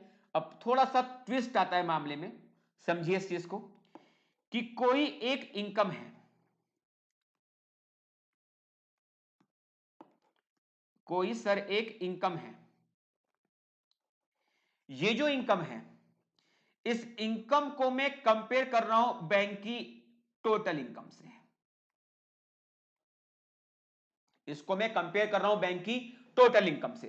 बोले ये इनकम अगर बैंक की टोटल इनकम का 1% कर लेते हैं, टोटल इनकम का 1%, अगर ये इससे ज्यादा है, अगर ये इससे ज्यादा है तो ये इनकम का रिकॉग्निशन आपका एक्रूअल बेस चलेगा, ये इनकम का रिकॉग्निशन आपका एक्रूअल बेस चलेगा। एक बार वर्डिंग को आप फिर से देखिए, income which exceed 1% of total income of the bank, एक इनकम है जो बैंक की टोटल इनकम के 1% से एक्सीड कर रही है तो इसका रिकॉग्निशन आप एक्रूअल बेस कर लीजिए। अगर ये सिचुएशन सपोज अगर ये है कि बैंक की कोई पर्टिकुलर इनकम है जो बैंक की टोटल इनकम के, जो बैंक की टोटल इनकम का अगर मैं 1% करता हूं तो उसके या तो इक्वल है या कम है, एक्सीड नहीं कर रहा, एक्सीड नहीं कर रहा, तो बैंक के पास ऑप्शन है, बैंक के पास ऑप्शन रहेगा कि इसका रिकॉग्निशन अगर बैंक कैश बेस करना चाहे तो कैश बेस कर ले, और अगर एक्रूअल बेस करना चाहे तो वह एक्रूअल बेस कर ले। बैंक के पास ऑप्शन है, यानी कहीं ना कहीं एक तरह से ये जो आरबीआई है ये आपके लिए एक मैच्योरिटी लेवल सेट कर रहा है कि कौन सी इनकम आप एक्रूअल बेस पक्का करेंगे। बोले यहां पर ऑप्शन नहीं है, ये तो पक्का करना ही पड़ेगा, ऐसे ही होगा, ऐसे ही होगा कि कोई एक इनकम है जो बैंक की टोटल इनकम के 1% से अगर एक्सीड कर रही है तो एक्रूअल बेस चलेगा। हां, अगर वो एनपीएस से आ रही थी तो कैश बेस चलेगा, अगर वो एनपीएस से है इनकम तो उसको तो मैं रिकॉग्नाइज कभी करता हूं, वो कैश बेस चलेगा। लेकिन अगर वो स्टैंडर्ड एडवांस की है, अगर वो स्टैंडर्ड एडवांस की आपकी इनकम है तो टोटल इनकम का 1% करिए, और इनकम अगर टोटल इनकम के 1% से एक्सीड कर रही है तो एक्रूअल बेस करना पड़ेगा। इट इज मैंडेटरी, ऐसे ही होगा, इट इज मैंडेटरी कि ऐसा ही करना पड़ेगा आपको। हाँ, अगर वो एनपीएस से आ रही है तो कैश बेस चलेगा, लेकिन अगर इनकम टोटल इनकम के 1% से एक्सीड नहीं कर रही, तो एक्सीड नहीं करने का मतलब या तो इक्वल है या उससे कम है, तो बैंक के पास ऑप्शन है कि भैया अगर आप एक्रूअल बेस करना चाहते हो तो एक्रूअल बेस कर लीजिए, और इनकम नेग्लिजिबल है, बहुत छोटी इनकम है, तो अगर आप कैश बेस भी लेके चलना चाहते हो तो कैश बेस भी आप यहां पर लेके चल सकते हो। बात समझ में आ रही है? अब सोचिए कि क्या होता है कि बैंक ने कैश का ऑप्शन एक्सरसाइज कर लिया, तो एडवांस कौन सा है? ये एडवांस है हमारा स्टैंडर्ड, बिकॉज अगर एनपीए होता तो कैश बेस ही चलता, एनपीए होता तो कैश बेस ही चलता ना। ये स्टैंडर्ड एडवांस से आने वाली सपोज इनकम है और आपने इसको कैश बेस रिकॉग्नाइज कर लिया। ऑडिटर ने कहा कि नहीं सर, स्टैंडर्ड एडवांस से आने वाली इनकम तो एक्रूअल बेस करनी चाहिए थी, तो बैंक ने कहा कि सर अमाउंट इमैटेरियल है, 1% से भी कम है, 1% से भी कम है, इसलिए मैंने कैश बेस कर लिया। ऑडिटर ने कहा कि नहीं सर, मेरे लिए ये अमाउंट मैटेरियल नहीं है, मेरे लिए तो एक मैटेरियल मिस स्टेटमेंट बन रही है और मैं तो यहां पर रिपोर्ट मॉडिफाई करूंगा। अब बैंक दुविधा में है। आरबीआई ने कहा था, आरबीआई ने कहा था कि भाई अगर इनकम है जो आपके टोटल इनकम के 1% से अगर एक्सीड नहीं कर रही है तो उस केस में ऐसी इनकम को आप कैश बेस रिकॉग्नाइज करना चाहते हो तो कर लो। बैंक ने कर लिया। अब ऑडिटर कह रहा है कि नहीं भाई, ऐसे कैसे करोगे, मेरे लिए तो चीज मैटेरियल बन रही है, तो मैं तो यहां पर रिपोर्ट मॉडिफाई करूंगा। क्या इस लेवल पे आके, इस पॉइंट पे आके ऑडिटर अपनी रिपोर्ट को बच्चे मॉडिफाई कर सकता है क्या? सोचिए, क्या ऑडिटर इस पॉइंट पे आके रिपोर्ट को मॉडिफाई कर सकता है क्या? देन आंसर इज नो, आप नहीं कर सकते, आप नहीं कर सकते हो। अगर एसए 320 अब आपको याद आ जाए तो 320 में तक फाइनेंशियल स्टेटमेंट का कोई आइटम मैटेरियल है या नहीं है, या आप कैसे डिसाइड करेंगे? तो हमने पॉइंट पढ़ा था वहां पर क्वालिटी, हमने पॉइंट पढ़ा था वहां पर क्वांटिटी, और वहां पर एक पॉइंट भी था लीगल और रेगुलेटरी कंसिडरेशन। तो बताइए कि क्या जब यहां पर आरबीआई खुद कह रहा है कि भाई 1%, अगर आपकी कोई इनकम टोटल इनकम के 1% से ज्यादा है, कोई इनकम टोटल इनकम के 1% से ज्यादा है, तो आप एक काम करिए, उस इनकम को आप एक्रूअल बेस कर लीजिए। अगर 1% से ज्यादा नहीं है, इक्वल है या कम है, और बैंक आप कैश बेस करना चाहते हो तो आप कैश बेस कर लीजिए। ऑडिटर इस ग्राउंड पर आकर रिपोर्ट आपकी मॉडिफाइड नहीं करेगा, ऑडिटर इस ग्राउंड पर आके रिपोर्ट मॉडिफाई नहीं करेगा। अगर देखिए ये वाली जो इनकम है, अगर मैं ग्रॉस बेस लेके चल रहा हूं, sir what is called gross base, जैसे कि सपोज 100 रुपए की तो इनकम है और 100 रुपए की इनकम लेने के लिए 10 रुपए का एक्सपेंस हुआ है, तो नेट इनकम देखा जाए तो अल्टीमेटली मेरी क्या बन रही है यहां पर, ये 90 रुपीज की। बोले अगर इनकम को आप ग्रॉस बेस ले रहे हो तो इनकम का कंपैरिजन आप किससे करेंगे? मैं टोटल इनकम से करूंगा। और अगर मैं इस इनकम को नेट बेस लेके चल रहा हूं, नेट बेस का मतलब क्या है कि इनकम और इनकम को लेने के लिए जो खर्चे आपके हुए थे वो अगर मैं लेस करता हूं, तो उस केस में फिर यहां पर आप टोटल इनकम की बात मत करिए, हम फिर यहां पर किसकी बात करेंगे? प्रॉफिट बिफोर टैक्स की बात करेंगे। यानी उस केस में मैं जो 1% करूंगा वो किसका करूंगा, मैं टोटल इनकम का ना करके मैं वहां पर प्रॉफिट बिफोर टैक्स का 1% करूंगा। बात देखिए ध्यान से, income which exceed 1% of total income of bank if income is reckoned on a gross basis। ये वाली बात समझ में आ रही है। और 1% of net profit before tax, यानी कि अगर मैं इसी सिचुएशन को देखता हूं यहां पर, तो ऐसा भी होगा कि मैं इसको ऐसा भी देख सकता हूं कि इनकम यानी कि नेट इनकम करूंगा मैं, नेट इनकम मेरी अगर ज्यादा जा रही है प्रॉफिट बिफोर टैक्स के 1% से, कोई एक पर्टिकुलर इनकम को मैंने नेट करा, सर इनकम को नेट करने का मतलब वो इनकम कितनी है और इस इनकम को लेने के लिए जो खर्चा हुआ, that is called net income. तो नेट, अगर आप इनकम को नेट बेस लेके चल रहे हो तो फिर वहां पर आप रिवेन्यू की बात कर मत करिए, उस रिवेन्यू को लेने के लिए जो खर्चे होते हैं फिर वो भी आप लेस करिए। तो रिवेन्यू में से अगर मैं खर्चे लेस करूंगा तो वो क्या बन जाता है, प्रॉफिट बिफोर टैक्स। तो इनकम अगर आप ग्रॉस बेस रेकंड कर रहे हो, रेकंड का मतलब रिकॉग्नाइज करना, तो इनकम को अगर मैं ग्रॉस बेस लेके चल रहा हूं तो कंपैरिजन इनकम का टोटल रिवेन्यू के 1% से होगा। और इनकम को अगर मैं नेट बेस लेके चल रहा हूं तो फिर जो कंपैरिजन होगा वो टोटल रिवेन्यू के 1% से कंपैरिजन नहीं होगा, फिर कंपैरिजन प्रॉफिट बिफोर टैक्स के 1% से होगा। अगर आप नेट बेस ले रहे हो तो प्रॉफिट बिफोर टैक्स का 1%, और अगर आप ग्रॉस बेस ले रहे हो तो टोटल रिवेन्यू का 1%। सिंपल सी बात है, कभी अगर मैं रिवेन्यू को नेट करूंगा, रिवेन्यू को नेट करने का मतलब क्या है, रिवेन्यू में से खर्चे लेस कर लो, रिवेन्यू में से खर्चे लेस कर लिए तो नेट होकर क्या बनेगा आपका, प्रॉफिट बिफोर टैक्स। तो अगर आप नेट बेस जा रहे हो तो प्रॉफिट बिफोर टैक्स का 1%, अगर आप ग्रॉस बेस जा रहे हो, ग्रॉस बेस जा रहे हो तो टोटल रिवेन्यू का 1%। तो इनकम अगर आपके टोटल रिवेन्यू का 1% और प्रॉफिट बिफोर टैक्स का 1%, जैसा भी आप लेना चाहते हो, उसके 8% से अगर एक्सीड कर रहा है तो रिकॉग्निशन जो आपका होगा वो एक्रूअल बेस चलेगा। And if any item of income is not considered to be material as per the above norms, यानी कि 1% से ज्यादा नहीं है, तो यानी कि या तो 1% के बराबर है या उससे कम है, then it may, आपके ऑप्शन पर रहेगा, it may be recognized when received, यानी कि cash base, and the auditor need not qualify their report in this situation, because आप ये नहीं कर सकते कि भाई परफॉर्मिंग एडवांस से इनकम आ रही है, और परफॉर्मिंग एडवांस अगर इनकम आ रही है तो भाई फिर आपने इसको कैश बेस क्यों रिकॉग्नाइज किया। तो भाई पूछिए आपसे कि भाई इनकम रिकॉग्निशन जो चलता है वो एक्रूअल बेस चलता है, एक्रूअल बेस, क्या इसकी कोई एक्सेप्शन है, बोले एक्सेप्शन है।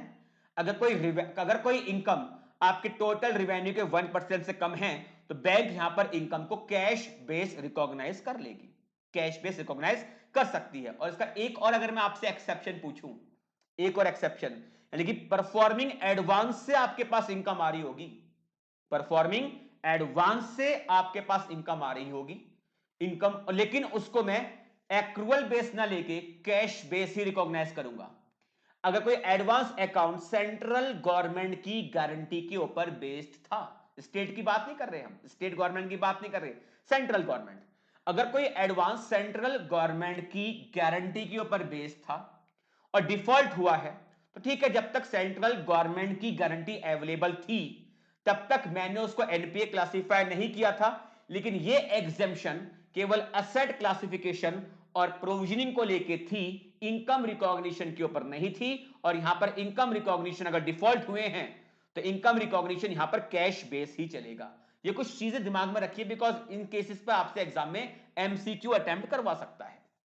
आरबीआई प्रूडेंशियल नॉर्म्स क्या कहता है इनकम रिकॉग्निशन को लेकर, परफॉर्मिंग असेट पर करिए आप एक्रूअल बेस और एनपीए पे आप करिए कैश बेस। बट इसका एक्सेप्शन कोई पूछ ले आपसे कि परफॉर्मिंग असेट है बट कैश बेस हो रहा है income recognition, best example advances guaranteed by central government. अगर सेंट्रल गवर्नमेंट की गारंटी अवेलेबल है तो एनपीए नहीं है, बट अगर डिफॉल्ट एग्जिस्ट करते हैं बैलेंस शीट डेट पर मोर देन 90 डेज, तब उस केस में इनकम रिकॉग्निशन भाई साहब आपका कैश बेस ही चलेगा। एडवांस भले ही आपका स्टैंडर्ड है लेकिन वहां पे income recognition cash base move करेगा। बिल परचेस्ड, अब बिल परचेस क्या है, फाउंडेशन में बेटा बचपन से पढ़ते हुए आ रहे हो। आज मेरे पास एक बिल है, सपोज बिल लिया है दिसंबर के महीने में, नॉट दिसंबर, फरवरी के महीने में, फरवरी के महीने में पेमेंट आनी है इसकी अप्रैल के महीने में। मैंने आज जाके इसको बैंक से डिस्काउंट करा सकता हूं नहीं करा सकता, करा सकता हूं। और बैंक उस केस में जितना भी इंटरेस्ट का इनकम होगा ना, वो as by way of discount करते हुए आपके अकाउंट से पहले ही काट के नेट अमाउंट वो आपको देगा, और ड्यू डेट आने पे जो ड्रॉई है बैंक उससे पैसा ले लेगा। तो यहां पर बैंक के पास देखा जाए तो एक इनकम तो आ गई, लेकिन अगर इनकम दो फाइनेंशियल ईयर से बिलोंग कर रही है, बिकॉज फरवरी से लेकर मार्च तक का तो होगा वो करंट ईयर का होगा, और जो अप्रैल का पीरियड होगा वो नेक्स्ट ईयर में रिकॉग्नाइज किया गया होगा फाउंडेशन लेवल पे या इंटर लेवल पे। काफी इंटर का मतलब सीए इंटर की बात कर रहा हूं, आपने काफी ऐसे क्वेश्चंस अटेम्प्ट किए होंगे जहां पे डिस्काउंट की इनकम अगर डिफरेंट फाइनेंशियल ईयर से बिलोंग कर रही थी, तो वहां पे प्रॉपर आपने नंबर ऑफ डेज के हिसाब से कि कितना इंटरेस्ट का इनकम इस फाइनेंशियल ईयर से बिलोंग करता है, कितना नेक्स्ट ईयर से मूव कर रहा है, वो आपने प्रॉपर देखा होगा। तो ऐसे हमें यहां पर भी देखना है कि अगर दो डिफरेंट फाइनेंशियल ईयर से ऐसी इनकम बिलोंग कर रही थी तो उसको प्रॉपरली अपोर्शन किया गया है या नहीं किया गया। तो bill purchase, in case of bill purchase outstanding at the close of the year, the discount received thereon should be appropriately apportioned between the 2 years. Is it clear? हाँ सर क्लियर है। बिल्स फॉर कलेक्शन, यहां पर income कैसे हम check करते हैं, तो मैंने आज एक बिल आपके ऊपर लिखा, मैं ड्रॉयर आप ड्रॉई, फिर मैंने ये बिल बैंक को दिया, डिस्काउंट नहीं कराया, डिस्काउंट नहीं कराया, ऑनर मैं ही हूं। मैंने कहा भाई देखो ड्यू डेट पर सामने वाली पार्टी से पेमेंट आना है, प्लीज कलेक्ट करके पैसा मेरे अकाउंट में आप क्रेडिट कर देना। तो बैंक यहां पर ड्यू डेट पर आपसे पैसा लेकर मेरे अकाउंट में क्रेडिट करेगा, और जब पैसा मेरे अकाउंट में क्रेडिट करेगा तब उस केस में बैंक कमीशन के लिए एलिजिबल हो जाएगा। तो बिल फॉर कलेक्शन में बैंक के पास जो इनकम आती है वो बाय वे ऑफ कमीशन आती है। तो bill for collection, the auditor should examine the procedure for crediting the party यानी कि मेरा account on whose behalf the bill has been collected, the customer account is credited only after the bill has actually been collected. बात तो सही भी है, जब पैसा कलेक्ट होगा तो ही तो वो पैसा मेरे अकाउंट में क्रेडिट किया जाएगा, और यहां पर बैंक के पास जो इनकम आएगी वो इंटरेस्ट की नहीं होगी, वो कमीशन की इनकम आती है। नाउ रीनेगोशिएशन, ये क्या होता है देखिए, अब जैसे कि मार्च का महीना है आने वाला है, और मुझे पता है कि मेरी पिछली ईएमआई नहीं गई थी, फरवरी में भी नहीं दे पाऊंगा, मार्च में भी नहीं दे पाऊंगा, तो कहीं ना कहीं रिस्क है कि 31 मार्च को पैसा क्या बन जाएगा, ये एनपीए बन जाएगा। तो ये नहीं है कि देखो कुछ भी प्रॉब्लम हो सकती है कि सपोज कि घर में किसी फैमिली में घर के जो बड़ा था जो कमाने वाला था उसने लोन लिया हुआ था, all of a sudden suppose उसकी एक्सीडेंट हो जाता है, या भगवान ना करे बेटा वो भगवान को प्यारा हो जाता है, तब घर में तो प्रॉब्लम है ना, फाइनेंशियल प्रॉब्लम आ रही है, बट बैंक को थोड़ी पता होगा, बैंक को थोड़ी पता होगा सपोज कि लोन लिया हुआ था घर के कर्ता धर्ता ने, उनका हो गया एक्सीडेंट, जो कोई भयंकर बीमारी की चपेट में आ गए, तो घर पे ही है या हॉस्पिटल में है, प्रॉब्लम तो है। अब जब ये प्रॉब्लम है तो बैंक को थोड़ी पता होगा बेटा कि प्रॉब्लम चल रही है, बैंक तो उस केस में क्या करेगा कि पेमेंट टाइम से नहीं आएंगे तो रिमाइंडर लेटर देगा आपके अकाउंट को, वो एनपीए करेगा। तो पता है कि अगले की जिस टाइम पर लोन लिए गए थे उस टाइम पर कंडीशन कुछ और थी, आज कंडीशन कुछ और है।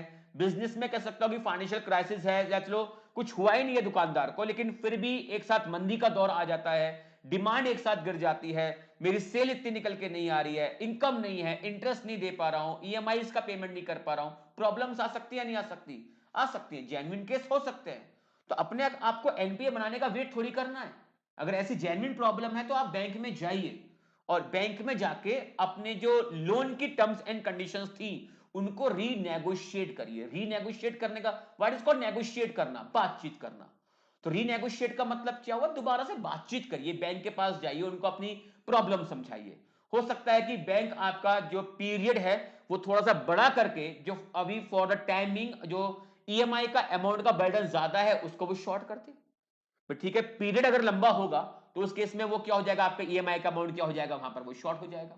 तो ऐसी बातचीत करिए बैंक के पास जाकर, और बैंक के पास अधिकार होता है, इन जनरल बात करूं तो 2 साल तक के लिए आपके लोन की रिस्ट्रक्चरिंग हो सकती है, बट बात तो करिए ना एक बार जाके, वो तो आपको करनी पड़ेगी एक बार।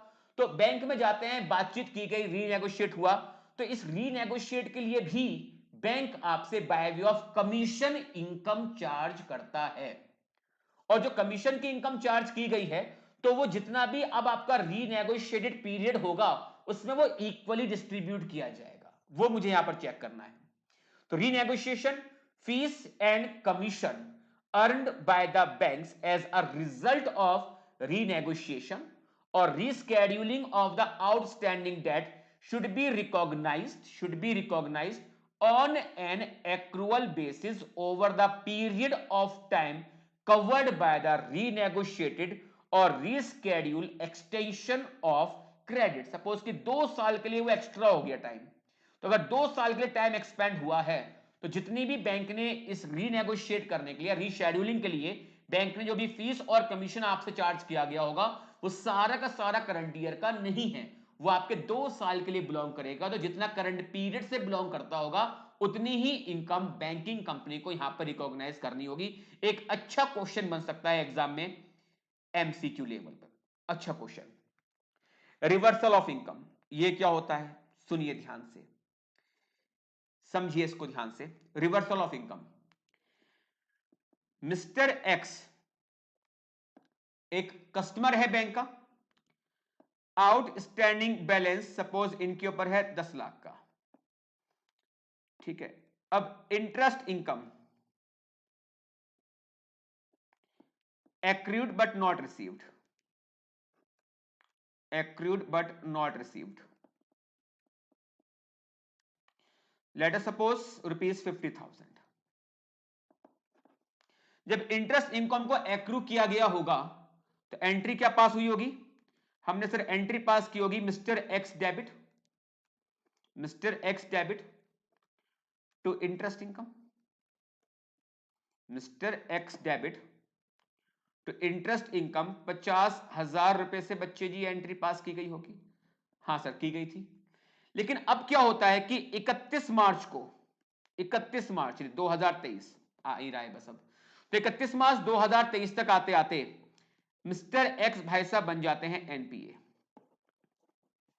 ये यहां पर बन गए एनपीए। अब जैसे ये एनपीए हुआ तो ये बताइए कि जो इंटरेस्ट की इनकम हमने यहां पर एक्रूअल बेस ले ली थी, ये तो गलत हो गया, बिकॉज एनपीए पे तो जो इंटरेस्ट की इनकम आती है वो क्या होती है आपकी, वो तो कैश बेस चलती है। तो चलिए ठीक है, आगे से मैं जितनी भी इनकम होगी मैं एक्रूअल बेस रिकॉग्नाइज करना बंद कर दूंगा, मैं केवल कैश बेस पर इसकी इनकम को आगे से रिकॉग्नाइज करूंगा।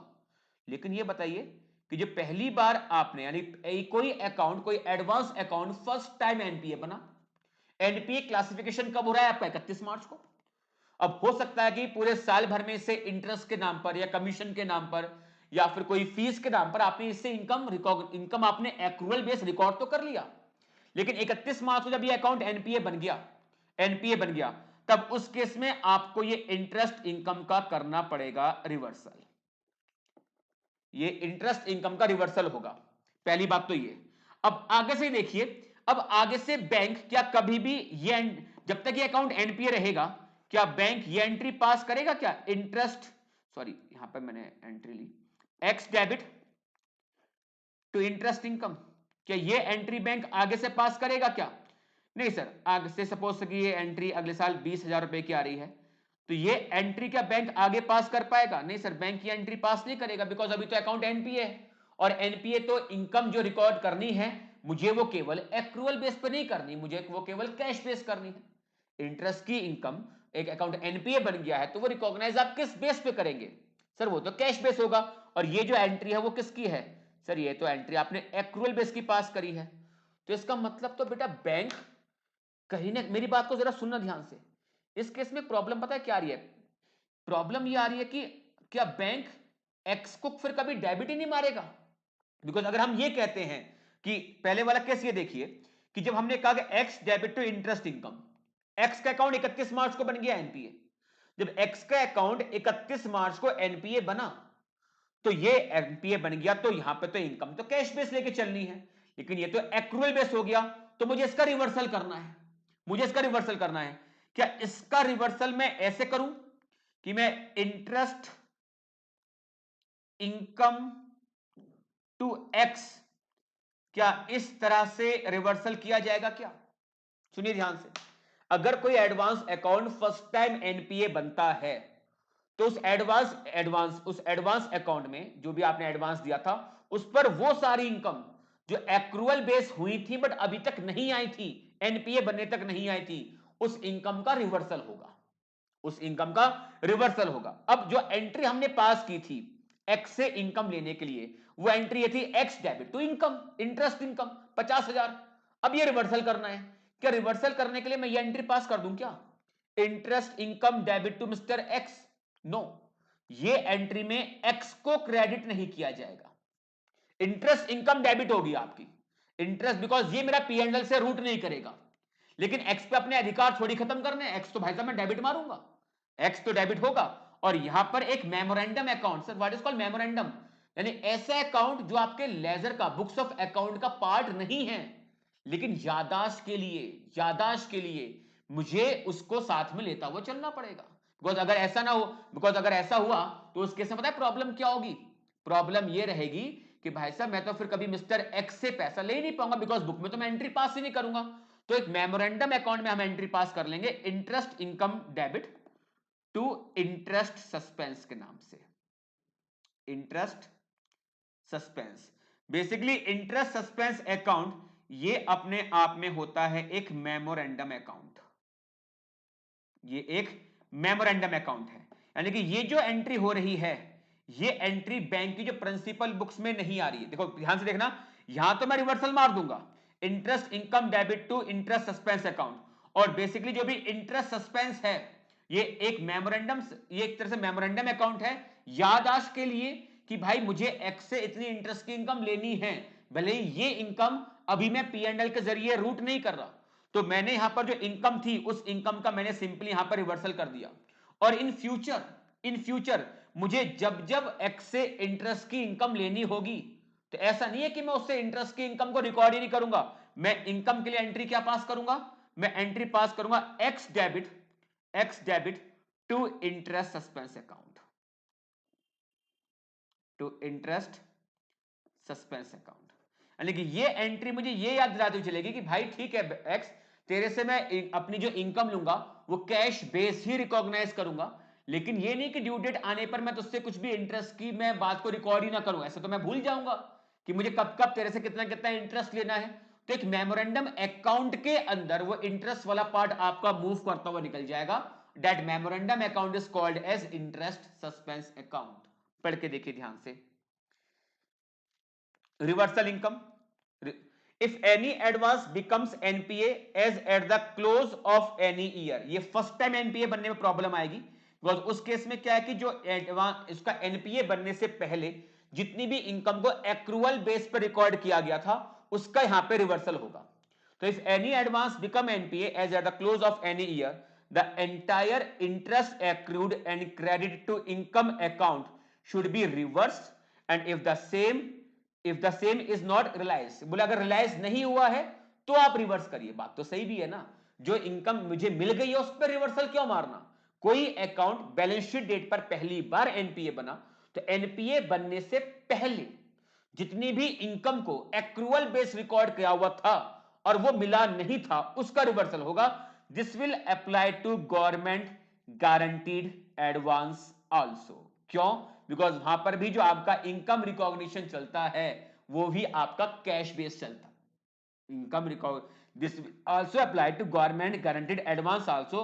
अगर ये वाली बात बच्चे यहां पर लिखी हुई भी ना होती, इंप्लाइड थी, सेंट्रल गवर्नमेंट ने गारंटी दी हुई थी, तो सेंट्रल गवर्नमेंट ने गारंटी दे रखी हो तो ठीक है अकाउंट एनपीए नहीं है, बट इनकम रिकॉग्निशन तो कैश बेस है ना आपका, तो भले ही अकाउंट एनपीए ना बनाओ, भले ही अकाउंट एनपीए ना बनाओ, लेकिन इनकम रिकॉग्निशन तो कैश बेस चलेगा तो उसका भी रिवर्सल होगा।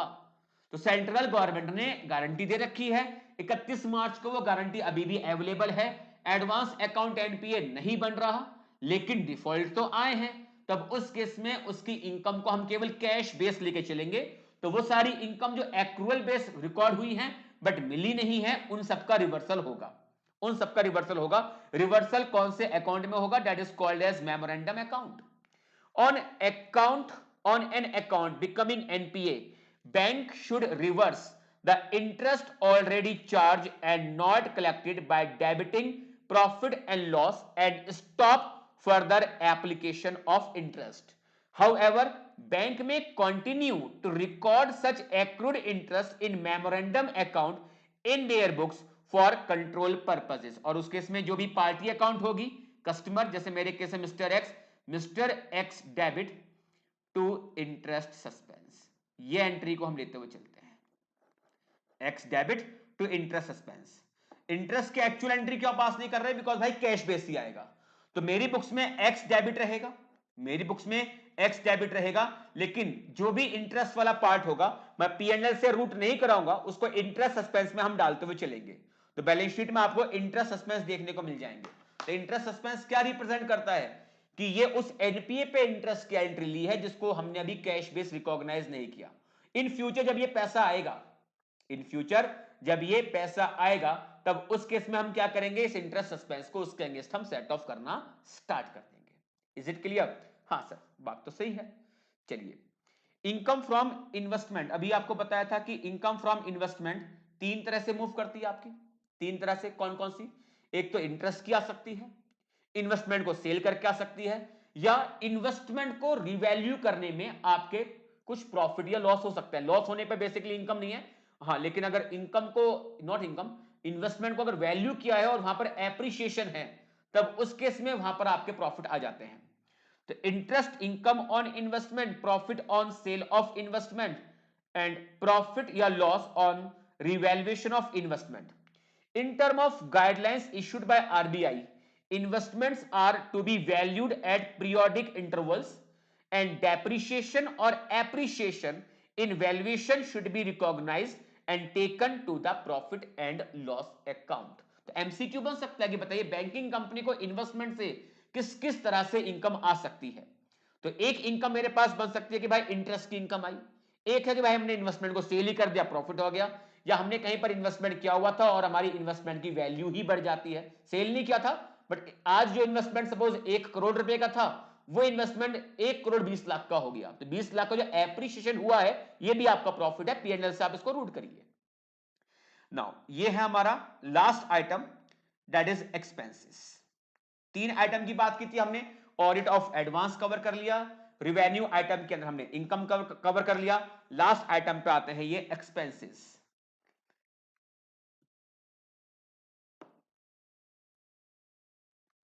देखिए बच्चे, expenditure is to be shown under 3 broad heads.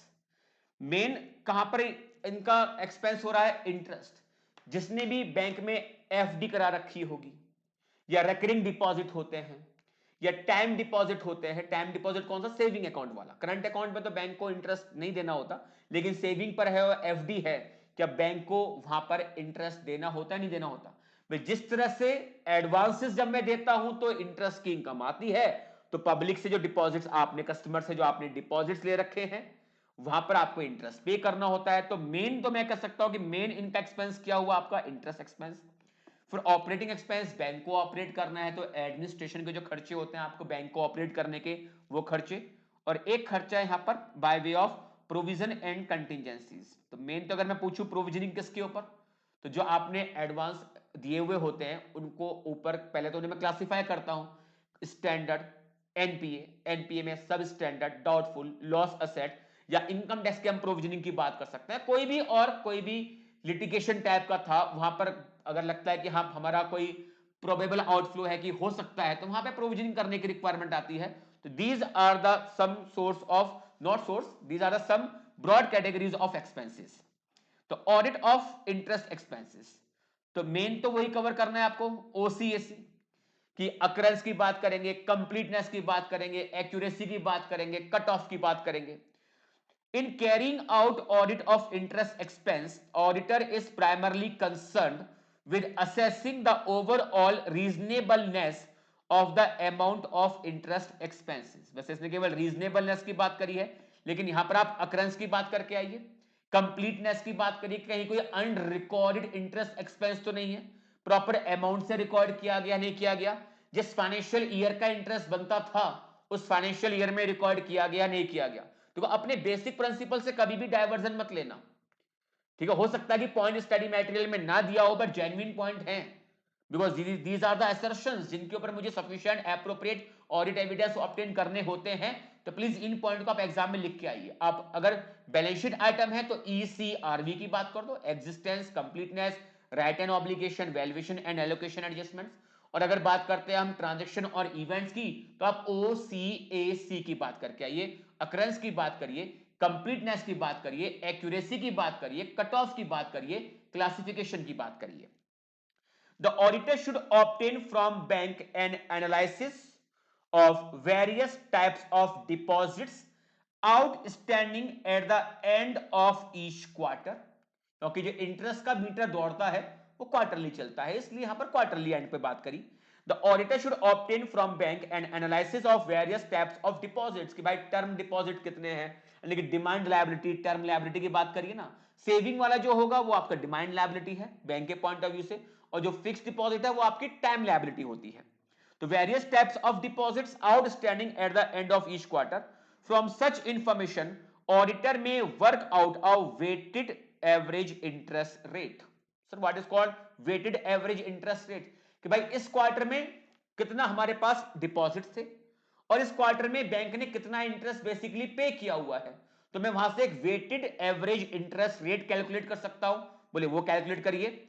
Then auditor में then compare this rate with the actual average rate of interest paid and enquire into any kind of material difference. यहां पर basically perform करवा रहा है वो आपसे analytical procedure. कितना deposit था, कितना इंटरेस्ट आप दे रहे हो, तो एक तो अपने एंड पे वर्कआउट कर लीजिए।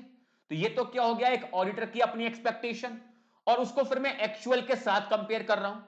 या आप बताइए, एक्चुअल के साथ कंपेयर करने के साथ साथ क्या आप कॉरस्पॉन्डिंग अर्लियर ईयर के साथ भी आप कंपेयर कर सकते हो या नहीं कर सकते? बिल्कुल आप कर सकते हो। तो आप यहां पर बैंकिंग कंपनी से जो इसके डिपॉजिट से outstanding at the end of each quarter वो मांग रहे हो, वहां पर आप अपना एक weighted average interest rate compute कर रहे हो, और जो आपकी कंप्यूटेशन निकल के आई है उसको आप एक बार एक्चुअल के साथ देख रहे हो, और यही जो रेट है वो कॉरस्पॉन्डिंग अर्लियर ईयर के साथ देख रहे हो, और जहां भी कोई मैटेरियल डिफरेंस देखने को मिला फिर वहां पे आपको इंक्वायरी करना चाहिए, इन्वेस्टिगेट करना चाहिए। वैसे एक जनरल बात करूं तो यहां पर बैंकिंग कंपनी के कंट्रोल स्ट्रांग होते हैं, तो इस जगह पर मैं कह सकता हूं कि हाँ यहां पर आपको कोई डेफिशिएंसी टाइप की देखने को नहीं मिलेगी, कोई मिस स्टेटमेंट टाइप का आपको देखने को नहीं मिलेगा। प्रॉब्लम कहां पर आ सकती है, वो एडवांसेस में प्रॉब्लम जनरली मिल जाती है। कोई अकाउंट है, शायद वो बैलेंस शीट डेट पर बैंक ने उसको रेगुलराइज कराने का अटेम्प्ट किया हो, वहां पे मुझे एफर्ट्स डालने होते हैं। इस जगह पर मैं कह सकता हूं कि हाँ हम इतना ज्यादा एफर्ट्स प्रैक्टिकली नहीं डालते, थोड़ा बहुत वर्कआउट कर लेते हैं, लेकिन बैंक के कंट्रोल्स बहुत अच्छे होते हैं। तो कंट्रोल टेस्ट करने के बाद अगर जब दिखाई दिया कि हाँ कंप्यूटेशन प्रॉपर निकल के आ रही है, अकाउंट्स प्रॉपर क्रेडिट किए जा रहे हैं, तो इस जगह पर हम ज्यादा अपने ऑडिट प्रोसीजर का एनटीई अप्लाई नहीं करते, काम करते हैं बट इतना एनटीई इस जगह पर इतना हमारा हाई नहीं होता। The auditor should also compare the average rate of interest paid on the relevant deposit with the corresponding figure of previous year and analyze any material difference। तो बी पॉइंट में आपने बेसिकली जो comparison किया, पहले जो आपके expected निकल के आया, आपका जो वर्कआउट था उसको करंट ईयर के साथ ही आप कंपेयर कर रहे थे, और एक जगह पर आप प्रीवियस ईयर के साथ कंपेयर कर रहे हो, और कोई भी मैटेरियल डिफरेंस आता है तो वहां पर फिर आपको देखना है कैसे मुझे इंक्वायरी करनी है, किस मामले को मुझे कैसे आगे इन्वेस्टिगेट करना है। The auditor should, on a test check basis, verify the calculation of interest। और यहां पर तो बेटा आपको सैंपलिंग बेस ही काम करना होगा। इतने सारे अकाउंट्स होल्डर होते हैं, क्या हर एक का इंटरेस्ट प्रॉपर आप चेक करेंगे? सवाल ही पैदा नहीं होता। एडवांसेस में भी सैंपलिंग बेस काम होते हैं, लेकिन हाँ जो बड़े एडवांस होते हैं वो सारे कवर करिए, तो वहां पर ऑडिटर एक रेंज सेट कर लेता है, इतने अमाउंट से ऊपर के एडवांस आएंगे सारे चेक कर लेंगे, और उससे नीचे के होंगे तो वहां पर आप सैंपलिंग बेस काम करते हो। The auditor should, on a test check basis, verify the calculation of interest and ensure that interest has been provided to all deposits। जितने भी डिपॉजिट्स इंटरेस्ट के लिए एलिजिबल होते हैं उन सभी पर इंटरेस्ट दिया गया है या नहीं दिया गया। Interest rate are in accordance with the bank's internal regulation and RBI directive. Sir इसका मतलब क्या है? अच्छा ये बताइए, मेरा पैसा, बैंकिंग कंपनी का पैसा, मैं कस्टमर को लुभाने के लिए क्या उसको एक हाई इंटरेस्ट रेट ऑफर कर सकता हूं, नहीं कर सकता? कि भाई आरबीआई ने कह रखा है भाई देखो 5.5 या 6% का एफडी पे इंटरेस्ट रहेगा, आपने कहा कि नहीं भाई हम आरबीआई की बात नहीं मानते, हम आपको 15% का इंटरेस्ट देंगे। बताइए क्या बैंक पब्लिक से ज्यादा डिपॉजिट्स लेने के लिए क्या हाई इंटरेस्ट रेट का ऑफर कर सकता है, नहीं कर सकता? भाई जितना आरबीआई ने एक बार लगा दिया उससे ऊपर तो आप जा ही नहीं सकते। हालांकि कई बार देखो ऐसा भी होता है कि मैं अपने यहां पे डिपॉजिट्स लेना चाहता हूं, या मैं कोई लोन देना हो, चलो मैं लोन देने की बात करता हूं, दोनों पे एग्जांपल देख लेते हैं। अगर मुझे लोन देना है तो जितना कम इंटरेस्ट रेट पर मैं लोन दूंगा, कस्टमर के मेरे पास उतने आने के चांस क्या होंगे, वो ज्यादा होंगे। तो बैंक के पास भी एक अधिकार होता है कि ठीक है, थोड़ा बहुत आप भी कस्टमर को देख के उनके साथ नेगोशिएट कर सकते हो कि एक रेंज तो आरबीआई ने सेट कर ली, ठीक है, उसके तो बियॉन्ड आप जा ही नहीं सकते, बट उसके अंदर भी आपके पास ऑप्शन रहता है कि आप इंटरनली कुछ और क्लाइंट के साथ नेगोशिएट कर सकते हो। सपोज कि बैंक ने कहा कि भाई देखो, हाउसिंग लोन पे जो परसेंट जो रहेगी डील, वो सपोज 7.25% का है, 7.25%। लेकिन बैंकिंग कंपनी को एक अधिकार दिया गया, सपोज कि बोले कोई क्रीमी लेयर है, उसको आपको एडवांस देना है, ठीक है, आप उसको 7% तक का एडवांस दे सकते हो, बट इन एनी केस 7% से आप नीचे नहीं आएंगे। Standard rate 7.25%। तो मेरे पास कस्टमर आया, जब बात चल रही है 7.25 पर, लेकिन मुझे दिखाई दिया कि वो बहुत बड़ा एडवांस लेगा, उससे मेरे पास इनकम अच्छी खासी होगी, मुझे ये भी पता है कि वो किसी और दूसरे बैंक से भी बात कर रहा है, और वहां पे हो सकता है कि दूसरा कुछ उसको कुछ ऑफर दे सकता है। तो बैंक के पास पावर है कि थोड़ा बहुत क्लाइंट से नेगोशिएट करने के लिए जो स्टैंडर्ड रेट है उससे थोड़ा फ्लक्चुएशन कर ले, बट वो ज्यादा नहीं होता। सपोज कि 7.25% का है, ठीक है सर आप हमसे ये लोन लीजिए, हम 7% पे आपको देंगे। ये एफडी है, क्योंकि एफडी रखवानी है, सपोज कि एक बहुत बड़ा कॉर्पोरेट हाउस है, उसको 7 दिन के लिए एफडी करवानी है, 1,000 करोड़ का फंड है, 7 दिन के लिए एफडी करवानी है, ठीक है, अगर मैं उसको थोड़ा बहुत पॉइंट में परसेंटेज ज्यादा दूंगा, उसका फंड 7 दिन के लिए बैंक में आएगा। तो ठीक है, जो आरबीआई के रूल्स हैं और जो बैंक के इंटरनल रूल्स हैं, उनकी मुझे कंप्लेंट्स चेक करनी है। तो interest rate are in accordance with the bank's internal regulation and the RBI directives. Interest on saving account are in accordance with the rules framed by bank RBI in this behalf. Interest on inter-branch balances has been provided at the rate prescribed by head office or RBI. These are some basic points. The auditor should ascertain whether there are any change in the interest rate during the period. और ये तो fluctuate होता है, जब जब कोई नई policy आती है तो उसके अकॉर्डिंग चेक करना है कि जब जब ऐसे इंटरेस्ट रेट चेंज होते हैं तो जो इंटरेस्ट प्रोवाइड किया गया है वो as per the change rate हुआ है या नहीं हुआ। The auditor should obtain the interest rate card for various types of deposits and analyze the interest cost for the period. Sir, what is called interest card? Bank में आप जाओ तो कहीं ना कहीं या तो बोर्ड पे इलेक्ट्रॉनिक आज के टाइम पे डिस्प्ले होता है कि एफडी पर इंटरेस्ट रेट ये चल रहा है, एफडी 7 दिन की एफडी है तो इतना, 7 दिन की भी एफडीज होती हैं, ठीक है ना, कि एफडी का पीरियड अगर इतने से इतना रहेगा तो इंटरेस्ट रेट ये है, इतने से इतना एफडी करवाते हो तो इंटरेस्ट रेट आपका ये है। That is called as interest card, basically slab कह सकते हो उसको आप। तो इंटरेस्ट कार्ड के अकॉर्डिंग क्या इंटरेस्ट है और जो एक्चुअल कॉस्ट आ रही है इंटरेस्ट की, उसको एक बार आप एनालाइज करिए। The auditor should obtain interest rate card for various types of deposits and analyse the interest cost for the period. The auditor should examine the completeness that the interest has been accrued on the entire borrowing portfolio. Basically आपने check करा यहां पर completeness कि जितना भी आपके पास deposits के portfolio थे, क्या उन सभी के ऊपर आपने इंटरेस्ट प्रोवाइड करा है या नहीं किया। ऑडिट ऑफ ऑपरेटिंग एक्सपेंस, अब तो बेटा कुछ भी नहीं है, ये बहुत सिंपल है। The auditor should study and evaluate the system of internal control relating to expense, including authorization procedure to determine NTE of audit procedure. अगर SA के साथ लिंक कर सकते हो तो करिए, SA 330। पहले आप क्या काम करते हो, टेस्ट ऑफ कंट्रोल पे काम करते हो, और टेस्ट ऑफ कंट्रोल के बेस पर अपने सेट का NTE आप डिटरमाइन करते हो, यही तो हुआ है। Auditor should study and evaluate the system of internal control relating to expenses, including authorization procedure to determine NTE of audit procedure. The auditor should perform analytical procedures by working out their ratio to operating expense and compare with the corresponding figure for the previous year. कि total आपके operating expense कितना है, इसमें से particular किसी एक expense का percentage क्या है, कि सपोज टोटल ऑपरेटिंग एक्सपेंस हमारा इतना, इसमें सैलरी का परसेंटेज क्या है, इसमें और जो एक्सपेंस है उनका परसेंटेज क्या निकल के आ रहा है, उसको आप करंट कह सकते हो कि बजट के साथ भी आप कंपेयर कर सकते हो, और अगर बजट अवेलेबल नहीं है तो कॉरेस्पॉन्डिंग जो अर्लियर ईयर्स हैं उनके साथ आप कंपेयर करिए। The auditor should perform analytical procedures by working out their ratio two operating expenses, यानी एक पर्टिकुलर ऑपरेटिंग एक्सपेंस का टोटल ऑपरेटिंग एक्सपेंस के साथ क्या रेशियो निकल के आ रहा है, कितना परसेंटेज है, and compare with the corresponding figure for previous year. The auditor should examine supporting document and check the calculations. ये मैं कह सकता हूं बेसिक पॉइंट है, इसमें कोई ऐसा पॉइंट नहीं है जो स्पेशली बैंकिंग कंपनी पे एप्लीकेबल होता हो. ये तो हर जगह पर आपका जो रूटीन में आप चेक करते हो सेम वैसे ही आपको अप्लाई करना है. And it is the last topic, I think ये हमारा लास्ट पेज है बिल्कुल. Audit of provisions and contingencies. तो प्रोविजंस तो समझ में आता है आपको कि बैंक को किस किस चीज के प्रोविजंस क्रिएट करने हैं. प्रोविजन आपके एडवांस के ऊपर आएंगे, इनकम टैक्स का प्रोविजन हो सकता है या कोई और भी आपका प्रोविजन बन सकता है. The auditor should examine compliance with the regulatory requirement for provisioning. कि बैंकिंग कंपनी को प्रोविजनिंग करने की लीगल रिक्वायरमेंट होती है, तो क्या as per legal requirement provisioning की गई है या नहीं की गई. Auditor should obtain an understanding as to how bank compute provision on standard asset and NPA. The auditor may verify loan classification on a sample basis. Sir, what is called classification? Standard, NPA, substandard की बात करो, doubtful, D1, D2, D3, loss asset. The auditor should obtain breakup of loan कि भाई कितना standard में है, कितना NPA पे है, और वर्कआउट कर लीजिए.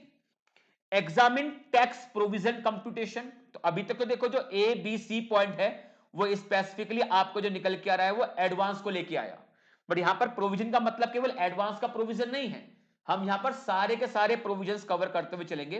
Then examine tax provision computation and other provision should be examined as per the circumstances warranting the provisions. जैसे कि बैंक में सपोज मेरे अकाउंट में एक फ्रॉड हुआ और मेरे अकाउंट से 2 लाख रुपए की ट्रांजैक्शन हो जाती है. अब मेरे पास कोई ओटीपी वगैरह नहीं आए थे, बस मैंने देखा कि मेरे अकाउंट से पैसा कटा है. बैंक वाला कह रहा है सर आपके ने ही लॉगिन पासवर्ड वगैरह दिए. मैंने कहा सर मैंने किसी को लॉगिन आईडी पासवर्ड शेयर नहीं करे हैं और ना ही मैंने ऐसे कोई ट्रांजैक्शन को ऑथराइज किया है. बैंक बोला नहीं सर इसमें आपका फॉल्ट है, बैंक कुछ नहीं कर सकता. अब बैंक अपनी बेटा इस चीज को एक्नॉलेज करने को तैयार नहीं है, तो क्या होगा, मैं बैंकिंग कंपनी पे कोई ना कोई केस फाइल करूंगा. तो अब मैंने कोई केस फाइल करा है और केस कोर्ट में पेंडिंग है. क्या बताइए, क्या इस जगह पर अगर चांस ये बन रहे हैं कि बैंक को मुझे वो पैसा देना होगा, तो क्या बैंक इस चीज की प्रोविजनिंग करेगा या नहीं करेगा? बिल्कुल करेगा, बिकॉज हालात ऐसे बन रहे हैं. तो हालात ऐसे बन रहे हैं उसको मैं क्या बोलूंगा इस जगह पर, सर्कमस्टांसेस वारंटिंग द प्रोविजन. तो सर्कमस्टांसेस वारंटिंग का मतलब हालातों का ऐसा हो जाना जिसकी वजह से प्रोविजनिंग की रिक्वायरमेंट आ सकती है. बताइए कि क्या provision for gratuity, provision for retirement benefits, क्या इस चीज की प्रोविजनिंग होगी या नहीं होगी? बिल्कुल होगी, मैं वो चेक करूंगा. प्रोविजन फॉर लिटिगेशन है, हम उसकी बात करेंगे. प्रोविजन फॉर इनकम टैक्स है, मैं वो चेक करूंगा. प्रोविजन फॉर एडवांस है, मैं वो चेक करूंगा. Is it clear? हाँ सर क्लियर है. चलिए, तो अल्टीमेटली ये टॉपिक हमारा यहां पर खत्म होता है बच्चे. उम्मीद कर रहा हूं कि बहुत अच्छी तरह से आपको समझ में आया होगा. तो मिलते हैं अपने नेक्स्ट वीडियो में एक नए चैप्टर के साथ. Thanks to all of you.